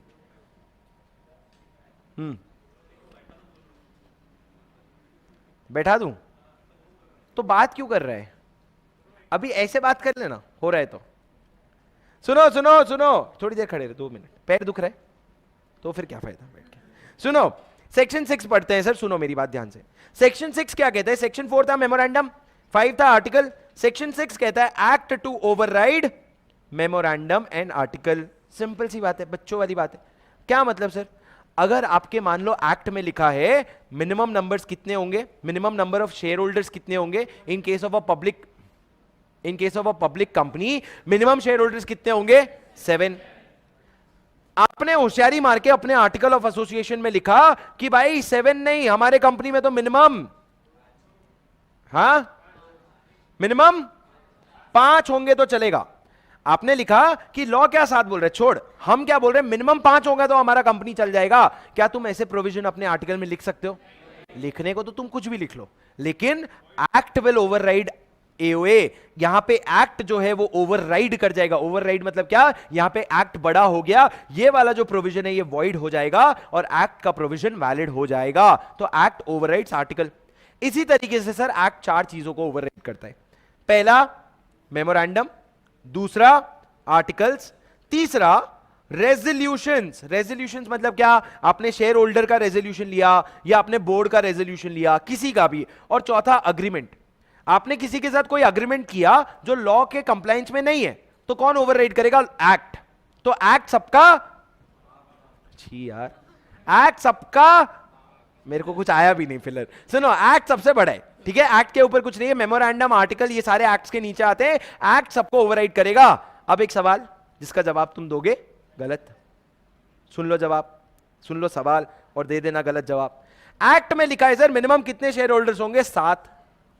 मैंने अपने आर्टिकल में लिखा कि मिनिमम शेयर होल्डर 7 नहीं 9 चाहिए अपने को। क्या तुम लिख सकते हो? क्या तुम लिख सकते हो? क्या बात कर रहे हो? यस। चलो तो पहले का और अभी का हिसाब क्लियर हो गया, ठीक है, अपना फिटूस, ठीक है। अब मेरी बात सुनो, मैंने क्या कहा यहां पे क्यों 9 शेयर होल्डर्स लिख सकते हो? क्योंकि बहुत सिंपल सा लॉजिक है। नहीं नहीं नहीं नहीं, मेमोरेंडम और आर्टिकल जो होता है ना, वो लॉ को और स्ट्रिक्ट बना सकता है कभी भी। तुम लॉ को और स्ट्रिक्ट बनाओ, हमको कोई प्रॉब्लम नहीं है, पर लॉ को डाइल्यूट मत करना। सर एक बहुत सिंपल सी बात है, मेरे घर में एक रूल है, पापा ने बोला है 11 बजे के पहले पहले घर वापस आ जाना, कहीं भी हो, रात को 11 बजे के पहले पहले घर वापस आ जाना। अब मैं रात को 6 बजे, शाम को 6 बजे बैग लेके बाहर निकल रहा था, पापा ने फिर से बोला 11 बजे के पहले वापस आ जाना। मम्मी ने जाते जाते बोला कि बेटा 11 बजे तक क्या करेगा, 9 बजे तक खाना खाने के लिए घर आ जाना। तो क्या मम्मी ये बोल सकती है? मम्मी बोल सकती है ना। पर मम्मी ने बोला कि क्या करेगा 11 बजे घर आके आराम से पार्टी वार्टी करके 4 बजे आना, क्या मम्मी ये बोल सकती है? नहीं। क्यों? क्योंकि एक्ट ने बोल दिया है 11 बजे तक आने का, मतलब 11 बजे तक आने का। अभी तुमको मेमोरेंडम आर्टिकल्स ये सब नहीं बोल सकते कि भैया तुम 4 बजे आओ 5 बजे आओ। एक्ट ने क्या बोला 11, तो तुम 11 से और पहले बुला लो, एक्ट तो खुश ही होएगा। अगर मैं 11 बजे के पहले आ गया तो एक्ट तो खुश ही होएगा कि अरे मैं तो 11 बोला था, ये तो 6 बजे आ गया, शाम के 7 बजे आ गया। पर तुम उससे लेट नहीं करवा सकते। तो the only understanding out of this thing is कि तुम लोग एक्ट को और हार्श बना सकते हो। एक्ट को क्या नहीं बना सकते? लाइट नहीं बना सकते, एक्ट को हल्के में नहीं ले सकते तुम, ठीक है। तो 6th प्रोविजन क्या हो गया? मेमोरेंडम टू ओवरराइड,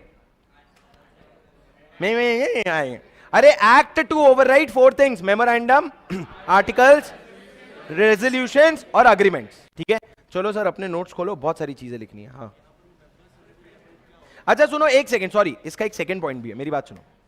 सर हमने कह दिया acts to override articles memorandum, पर अगर आर्टिकल्स में कोई ऐसी चीज लिखी है आपने जो कॉन्ट्राडिक्टरी है एक्ट से, तो क्या होगा? वो प्रोविजन वॉइड हो जाएगा। क्या कहा मैंने?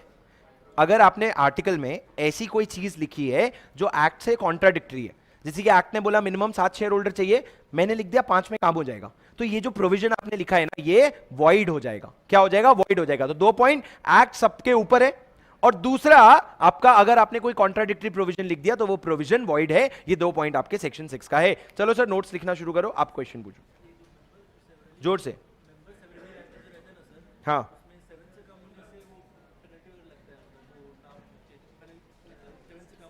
हाँ नहीं 7 ही रहेगा, प्रेस्क्राइब्ड लिमिट लिखा है लॉ का, तो 7 ही रहेगा। Good question.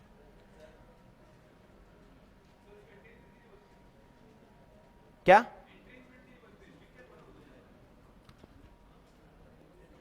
बात करेंगे, पहले लिखवा लेने दे। It is not entrenchment, entrenchment is modification के लिए, प्रोविजन नहीं समझाए तू एंट्रेंचमेंट का। सर ये कह रहा है एंट्रेंचमेंट ही तो कहते हैं उसको। अगर आपने और हार्श कर दिया लॉ को तो उसको एंट्रेंचमेंट ही तो कहते हैं। अरे एंट्रेंचमेंट होता है ताला लगाना किसी भी प्रोविजन पे, और ये है प्रोविजन बनाना। अगर तुमने लिख दिया मिनिमम 9 शेयर होल्डर होंगे तो तुमने और हार्श किया लॉ को, पर अगर उसके बाद भी तुमने लिख दिया ये जो मिनिमम 9 शेयर होल्डर है ना, ये प्रोविजन को चेंज करने के लिए 90% मेजॉरिटी लगेगी, तो तुमने एंट्रेंचमेंट प्रोविजन डाला। क्यों? क्योंकि चेंज करने के लिए आपको एसआर लगता है। एंट्रेंचमेंट प्रोविजन बहुत स्पेसिफिक है। सबसे पहले बताओ कौन से सेक्शन में लिखा है? सेक्शन 5। एंट्रेंचमेंट प्रोविजन में 3 पॉइंट्स हैं। पहला उसका इफेक्ट, क्या इफेक्ट होगा? एक इफेक्ट ये होगा कि कोई भी प्रोविजन को चेंज करने के लिए आपको more restrictive than SR procedure follow करना पड़ेगा, मोर रेस्ट्रिक्टिव देन एसआर। दूसरा, कब डाल सकते हो एंट्रेंचमेंट प्रोविजन? फॉर्मेशन के समय अमेंडमेंट करके। अमेंडमेंट करते वक्त किसका कंसेंट लोगे? मेंबर्स का। प्राइवेट कंपनी के केस में ऑल मेंबर्स, पब्लिक के केस में। और तीसरा, आपको एंट्रेंचमेंट प्रोविजन डालते ही आरओसी को नोटिस देना पड़ेगा। ठीक है सर, थोड़ा थोड़ा याद आ रहा है? सुना सुना लग रहा है कि सूना सूना लग रहा है? कौन सा वाला? मेरे को समझ नहीं आ रहा है। सुना सुना, जल्दी बोलो थोड़ा, सुना सुना। हाँ फिर ठीक है, चलो लिखो सर। सेक्शन हाँ, आपने स्पेस छोड़ा है वो छोड़े रहने दो, उसके नीचे सेक्शन 12 रजिस्टर्ड ऑफिस लिखना शुरू करो। ऑनलाइन वाले आई एम सो सॉरी, आप लोगों को आज थोड़ी परेशानी हो रही है स्क्रीन की, but I am trying my best to not let that effect. चलो गाइस लिखना शुरू करो, हेडिंग डालो सेक्शन 12 रजिस्टर्ड ऑफिस। आपने उसका कुछ पॉइंट्स लिखा है? अभी तक नहीं लिखा है ना? लिखो पहला पॉइंट, within 30 days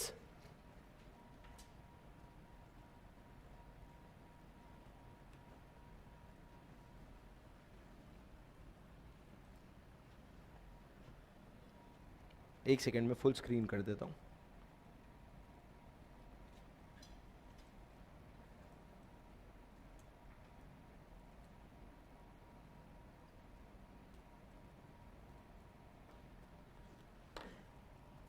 सॉरी, लिखना शुरू करो guys. Within 30 days of incorporation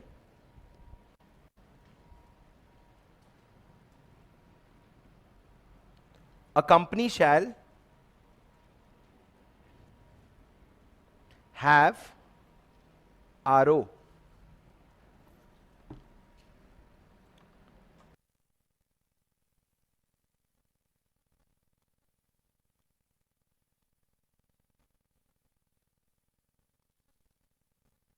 second point, company to furnish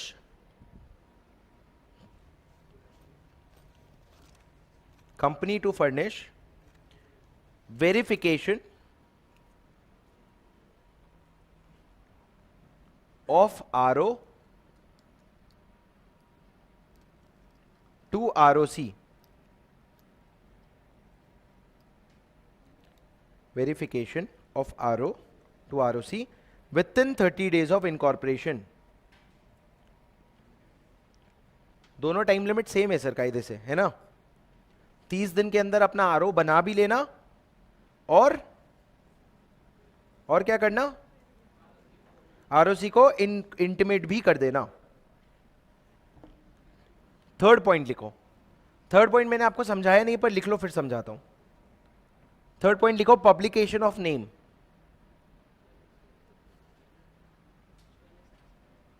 वो एक शॉर्टकट है बस, HOLS होल्स। उसमें 4 पॉइंट है। पहला, सर ये पॉइंट क्या बता रहे हैं मैं आपको बताऊं।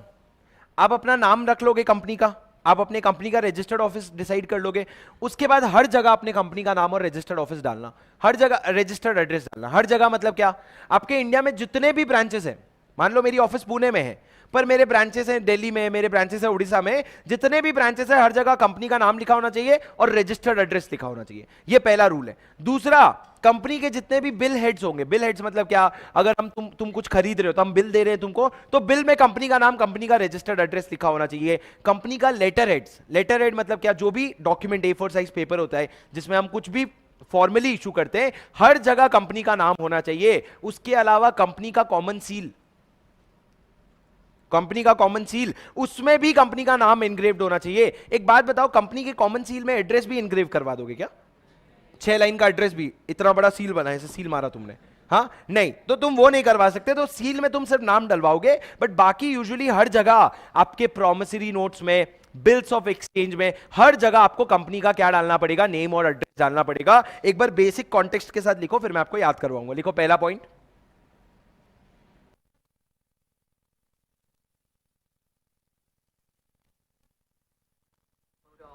पहला, आउटसाइड एवरी ऑफिस, दो चीजें डालोगे आउटसाइड एवरी ऑफिस, नेम और आरओ का address.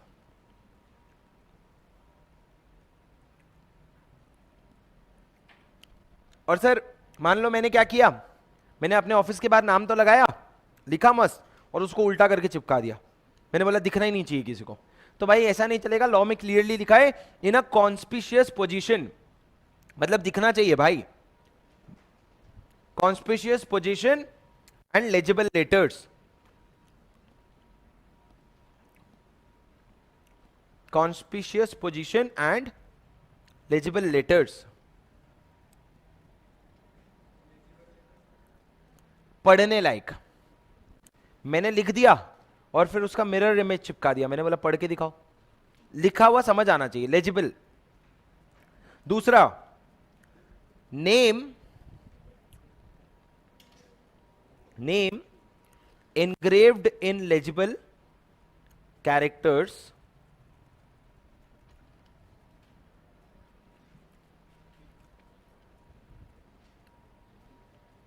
on its seal.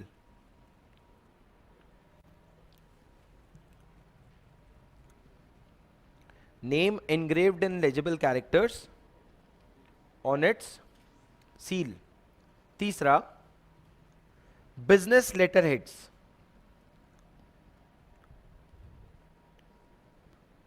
Business letterheads.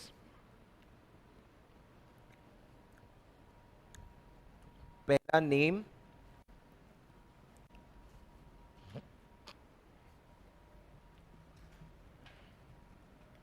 दूसरा एड्रेस, और तीसरा CIN, corporate identification number. Fourth point, name printed on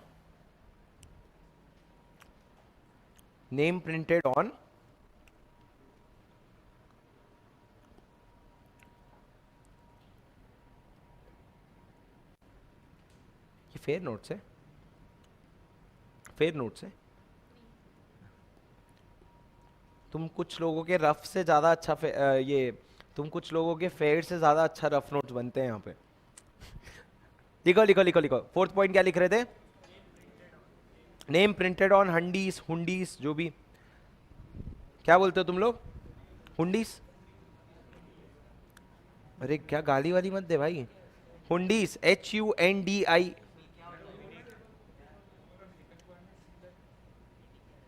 क्या सेकंड पॉइंट में सील है? हाँ, नहीं अभी नहीं रहा, पहले था, अभी नहीं।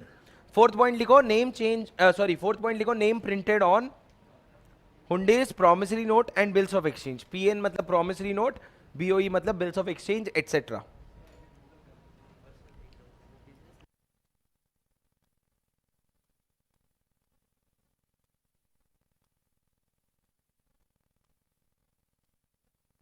नेक्स्ट पॉइंट लिखो, एक लाइन लिखो, नेम चेंज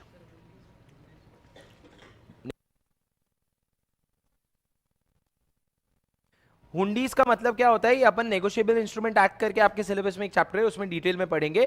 वो एक पुराने जमाने का, आज के जमाने का नहीं है, वो पहले के जमाने का नेगोशिएबल इंस्ट्रूमेंट है वो, ठीक है। तो उसके बाद लिखो last point, name change in last 2 years dash print former name as well. Print former name as well मतलब दोस्तों ये कहना ये चाह रहा है कि जब माई नाइलॉन लिमिटेड, जो रिलायंस का नाम था, वो चेंज करवा के इन्होंने क्या करवाया? रिलायंस टेक्सटाइल।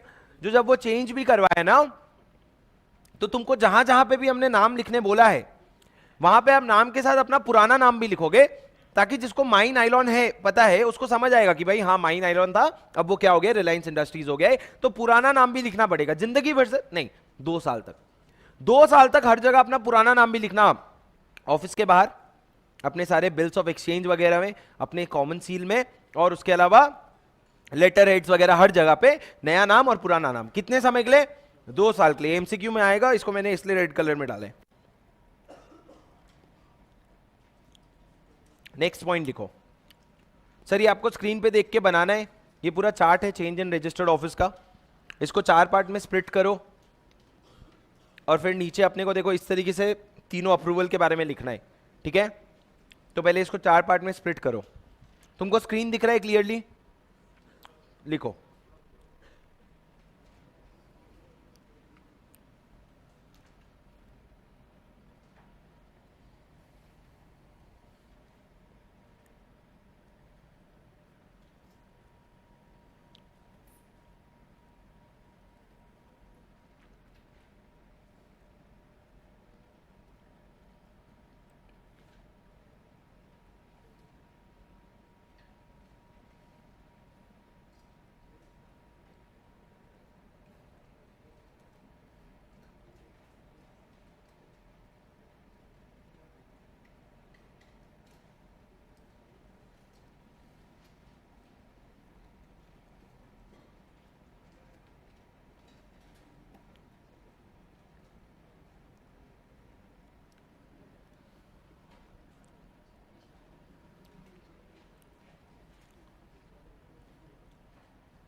सिटी भी क्या है? City, town, village.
गाइस नीचे का लिखा आप लोगों ने? अब लिखो।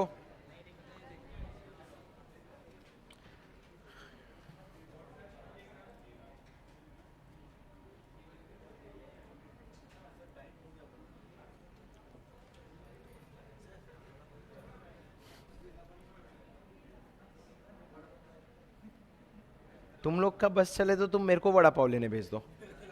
बोले जाओ सर जरा देख के आना, तो आया नहीं अभी तक। हाँ लिखो। सर ये नीचे का आपको दिख रहा है क्या? ये ऊपर का बोर्ड रेजोल्यूशन तो लिख लिया आपने? अरे लिख लो 4 जगह B R B R B R B R, उसमें क्या नहीं लिखा? थोड़ा हाथ के साथ अपना मेमोरी का रैम यूज करो करो, मतलब रियल टाइम मेमोरी, थोड़ा सा याद करके लिख लिया। हाँ बोल।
कम पड़ा क्या?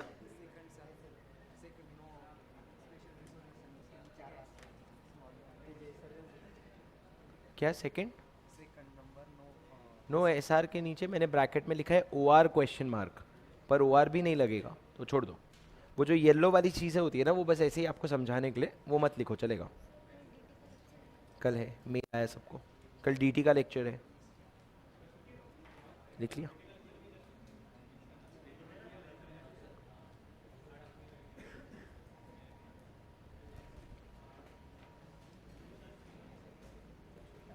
लड़की है क्या इतना सारा?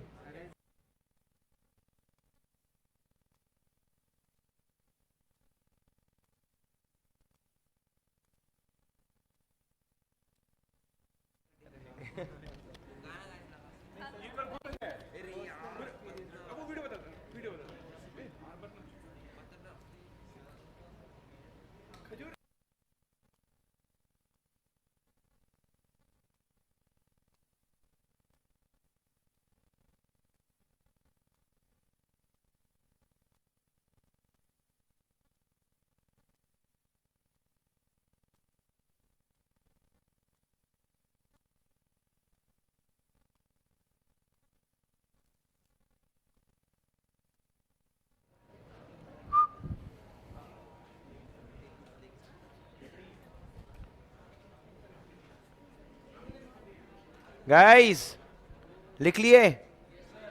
चलो नीचे का डिफॉल्ट, चलो सुनो, बाजू वाले का थोड़ा, सबने लिख लिया यार, छोटा सा पॉइंट था। सुनो ना गाइस, सुनो, एक पॉइंट सुन लो छोटा सा। मैं अगर एक कंपनी बना रहा हूं, तो मैं कंपनी में क्या करना चाहूंगा? बिजनेस। तो मैं अगर रजिस्टर्ड ऑफिस खोल रहा हूं, तो रजिस्टर्ड ऑफिस में कायदे से क्या होना चाहिए? बिजनेस। मान लो ये जगह को मैंने रजिस्टर्ड ऑफिस बना लिया और मैं यहां पे कुछ भी बिजनेस नहीं कर रहा हूं, तो क्या होगा? अगर जो आरओसी है, मंगेश भाई जो हैं, उनके पास अगर आरजीटीबी है रीजनेबल ग्राउंड टू बिलीव, क्या कहा मैंने? Reasonable ground to believe. मतलब क्या, ये डॉक्टर वाली हैंडराइटिंग देख रहे हो मेरी? मतलब क्या, अगर उसके पास कोई भी कारण है ये शक करने का कि भैया ये जो प्रेस्टीज पॉइंट वाली जगह है ना, यहां पे बिजनेस नहीं हो रहा है, तो वो क्या कर सकता है पता है? वो आपकी कंपनी का फिजिकल वेरिफिकेशन करवा सकता है। क्या करवा सकता है? Physical verification. मतलब वो खुद आएंगे या अपने किसी बंदे को बोलेंगे और जाके देखेंगे भाई ये ऑफिस है कि नहीं, देख क्या। और जब वो आए तो पता चला बाहर ताला लगा है, और जब उन्होंने और इन्वेस्टिगेशन किया तो उनको पता चला कि ये ऑफिस हमारी कभी थी नहीं, हमने एक फेक सिग्नेचर करा, फेक रेंट एग्रीमेंट बनाया और हमने फाइल कर दिया। तो वो क्या करेगा? वो आपका फिजिकल वेरिफिकेशन करने के बाद वो आपका रजिस्टर्ड ऑफिस को कैंसिल कर सकता है और आपका लाइसेंस रिवोक कर सकता है। मतलब आपका नाम रजिस्टर ऑफ कंपनी से हटा सकता है। क्यों? क्योंकि तुमने एक रजिस्टर्ड ऑफिस का नाम बोला और वो झूठ है। हम आके फिजिकल वेरिफिकेशन चेक किए थे। क्यों आके फिजिकल वेरिफिकेशन किए थे? क्योंकि उनके पास आरजी टीवी था। क्या था टीवी? कौन सा TV? RG TV. LG TV नहीं, RG TV. Reasonable ground to believe कि भाई कुछ तो गड़बड़ है, तया बिजनेस नहीं हो रहा है यहां पे। तो उन्होंने आके चेक किया, उनको पता चला बिजनेस नहीं हो रहा है, वो आपका नाम काट देंगे। जब से तू आया है ये लोग मेरे को देख ही नहीं रहे। तू मत आ अभी क्लास में, ठंडा हो जाएगा, इसको टेंशन है। एक सेकंड, लिख तो लो पहले, खत्म तो करो। अरे खत्म तो कर ले भाई, इतना सा है बस, ठंडा हो जाएगा। लिखो।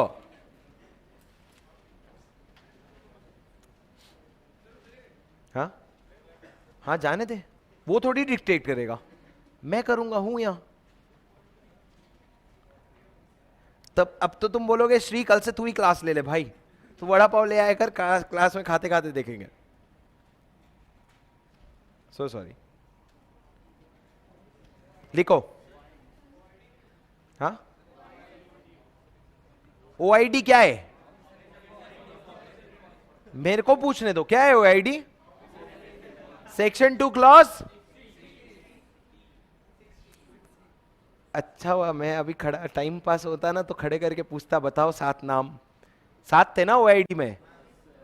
60 में 7 थे।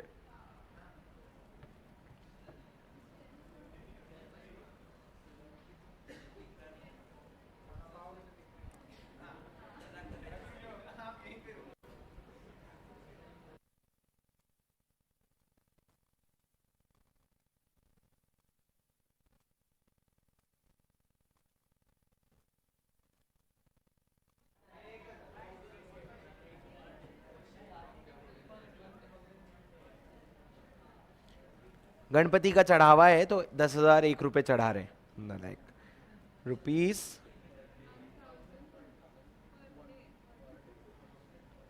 ठीक है, अब ठीक है। उफ।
RGTB, reasonable ground to believe.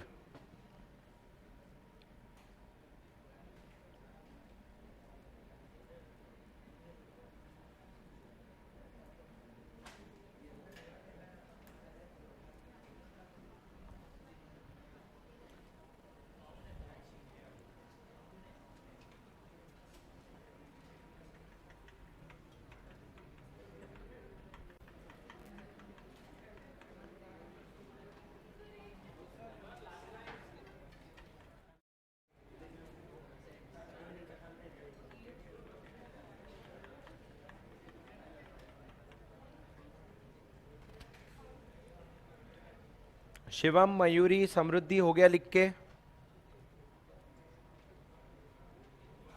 मुस्कान, नौशीन,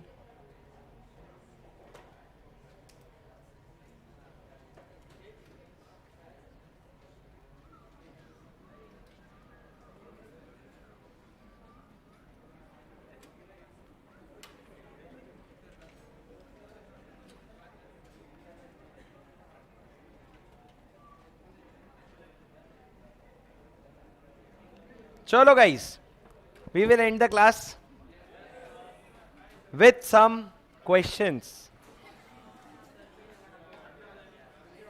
मैं गरम करके खिलाऊंगा, तू टेंशन मत ले।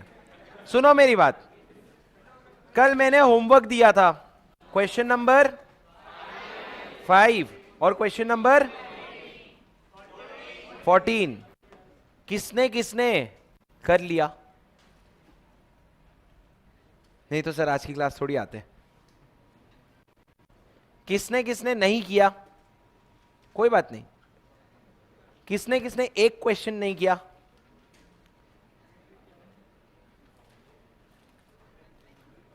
क्यों? खाते खाते भूख लग गई थी पर लिखते लिखते क्यों नहीं किया? सर उसमें एक पॉइंट बता देता हूं।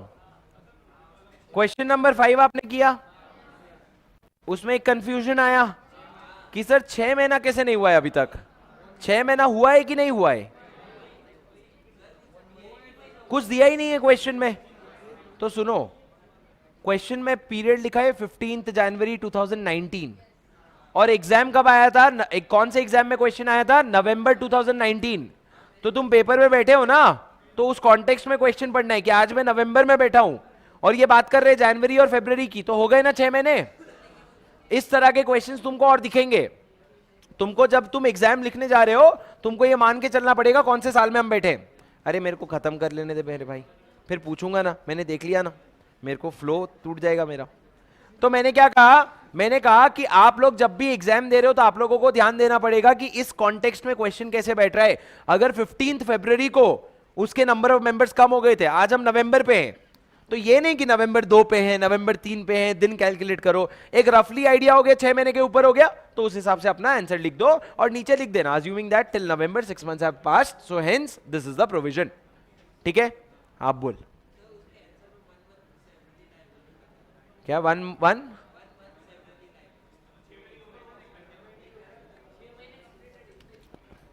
हाँ 6 महीने खत्म, उसके ऊपर वो सेवरली लायबल है।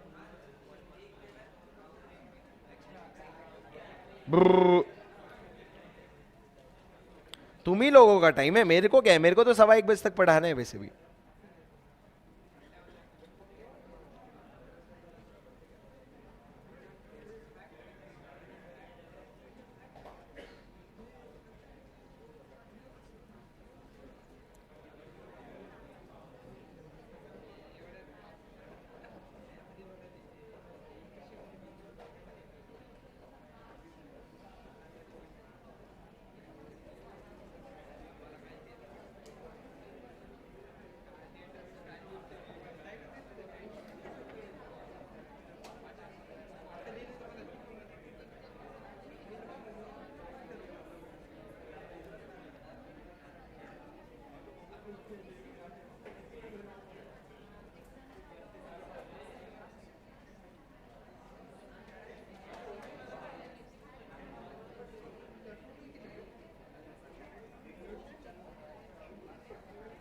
सही है आंसर, क्या इशू है?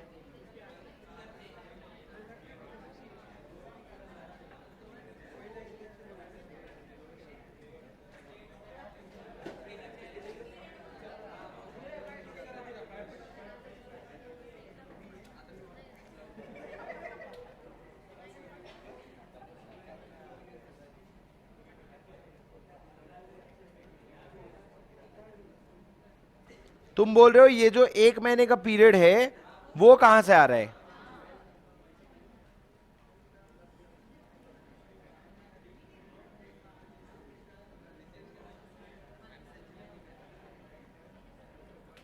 इन्होंने यहां पे उड़ी भी मारी है, ये 15 जनवरी से 15 फरवरी पे आ गए। ठीक है, अब मैं आपको लाइफ का सेकंड लर्निंग सिखा रहा हूं, सुनो। सुनो सुनो सुनो, और ये मैं आपको इसके 100 एग्जाम्पल्स और दूंगा। जब अपना आईसीआई एमटीपी बनाता है ना और आरटीपी बनाता है ना, तो थोड़ा सा ध्यान कम रखता है। वही क्वेश्चन जब उठ करके एग्जाम में आता है ना, तो उसका क्लीन्ड अप वर्जन आता है। तो आप ऐसे 100 क्वेश्चन अब से आप क्वेश्चन बैंक करने वाले हो, तो there will be 100 times when you come across question which will थोड़ा सा लॉजिकली खराब होगा क्वेश्चन, वो आप चेक कर लेना वो आरटीपी या एमटीपी का होगा। क्यों? क्योंकि आरटीपी एमटीपीज बनते हैं लास्ट मोमेंट पे, रेगुलर लोग क्वेश्चन बनाते हैं, डाल देते हैं और इतना ज्यादा सोचते नहीं और उसके आंसर्स भी डाल देते हैं। बच्चों को भी इतना फर्क नहीं पड़ता। बच्चों को कहां फर्क पड़ता है? अगर वही क्वेश्चन एग्जाम में उठ के आ जाए और उसके आंसर गलत दे दे वो, तो बच्चे बैंड बजा देते हैं फिर। तो आरटीपी एमटीपी में आपको इस तरह का थोड़ा सा लॉजिकल इशू मिलेगा, पर इस क्वेश्चन का क्या है वो मैं आपको क्लियरली बता दूंगा। या तो क्वेश्चन में कुछ डेट चेंज करने होंगे तो वो मैं आपको बता दूंगा, नहीं तो आंसर चेंज करना होगा तो वो मैं बता दूंगा। पर 6 महीने का लॉजिक आपको समझ गया? ठीक है। अब क्वेश्चन नंबर 11 में कोई प्रॉब्लम? 14 में? सर डाउट तो है लेकिन भूख ज्यादा इंपॉर्टेंट है। क्या है कुछ क्वेश्चन 14 में? नहीं सर, अपन वैसे भी कल की क्लास खत्म करने के बाद, अगर कल अपनी क्लास जो बाकी कॉन्सेप्ट से छोटे छोटे अगर वो आधी 1 घंटे में खत्म हो गए, तो उसके बाद हम पूरा 1 घंटा क्वेश्चन बैंक लेंगे। परसों भी क्वेश्चन बैंक लेंगे। इसमें कम से कम मैंने 10-12 क्वेश्चन शॉर्टलिस्ट किए हैं जो बहुत इंपॉर्टेंट है, वो अपन पूरा क्लास में डिस्कस करेंगे। ठीक है, ओके गाइस, चलो with your homework of question number, एक सेकंड मैंने लिख के रखा था तुम्हारे लिए। अरे बस होमवर्क दे दे रहा हूं ना, खत्म कर रहा हूं।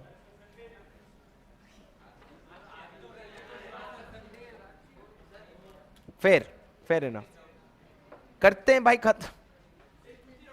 एक काम कर, तू या इधर आके बैठ। होमवर्क नहीं, याद रखना आज तुमको भाई ने होमवर्क नहीं दिया, ठीक है? याद रखना बस, मैं हर दिन होमवर्क नहीं देता, एक आध दिन नहीं भी देता हूं, ठीक है? चलो guys, thank you, I will see you all tomorrow morning 11:15।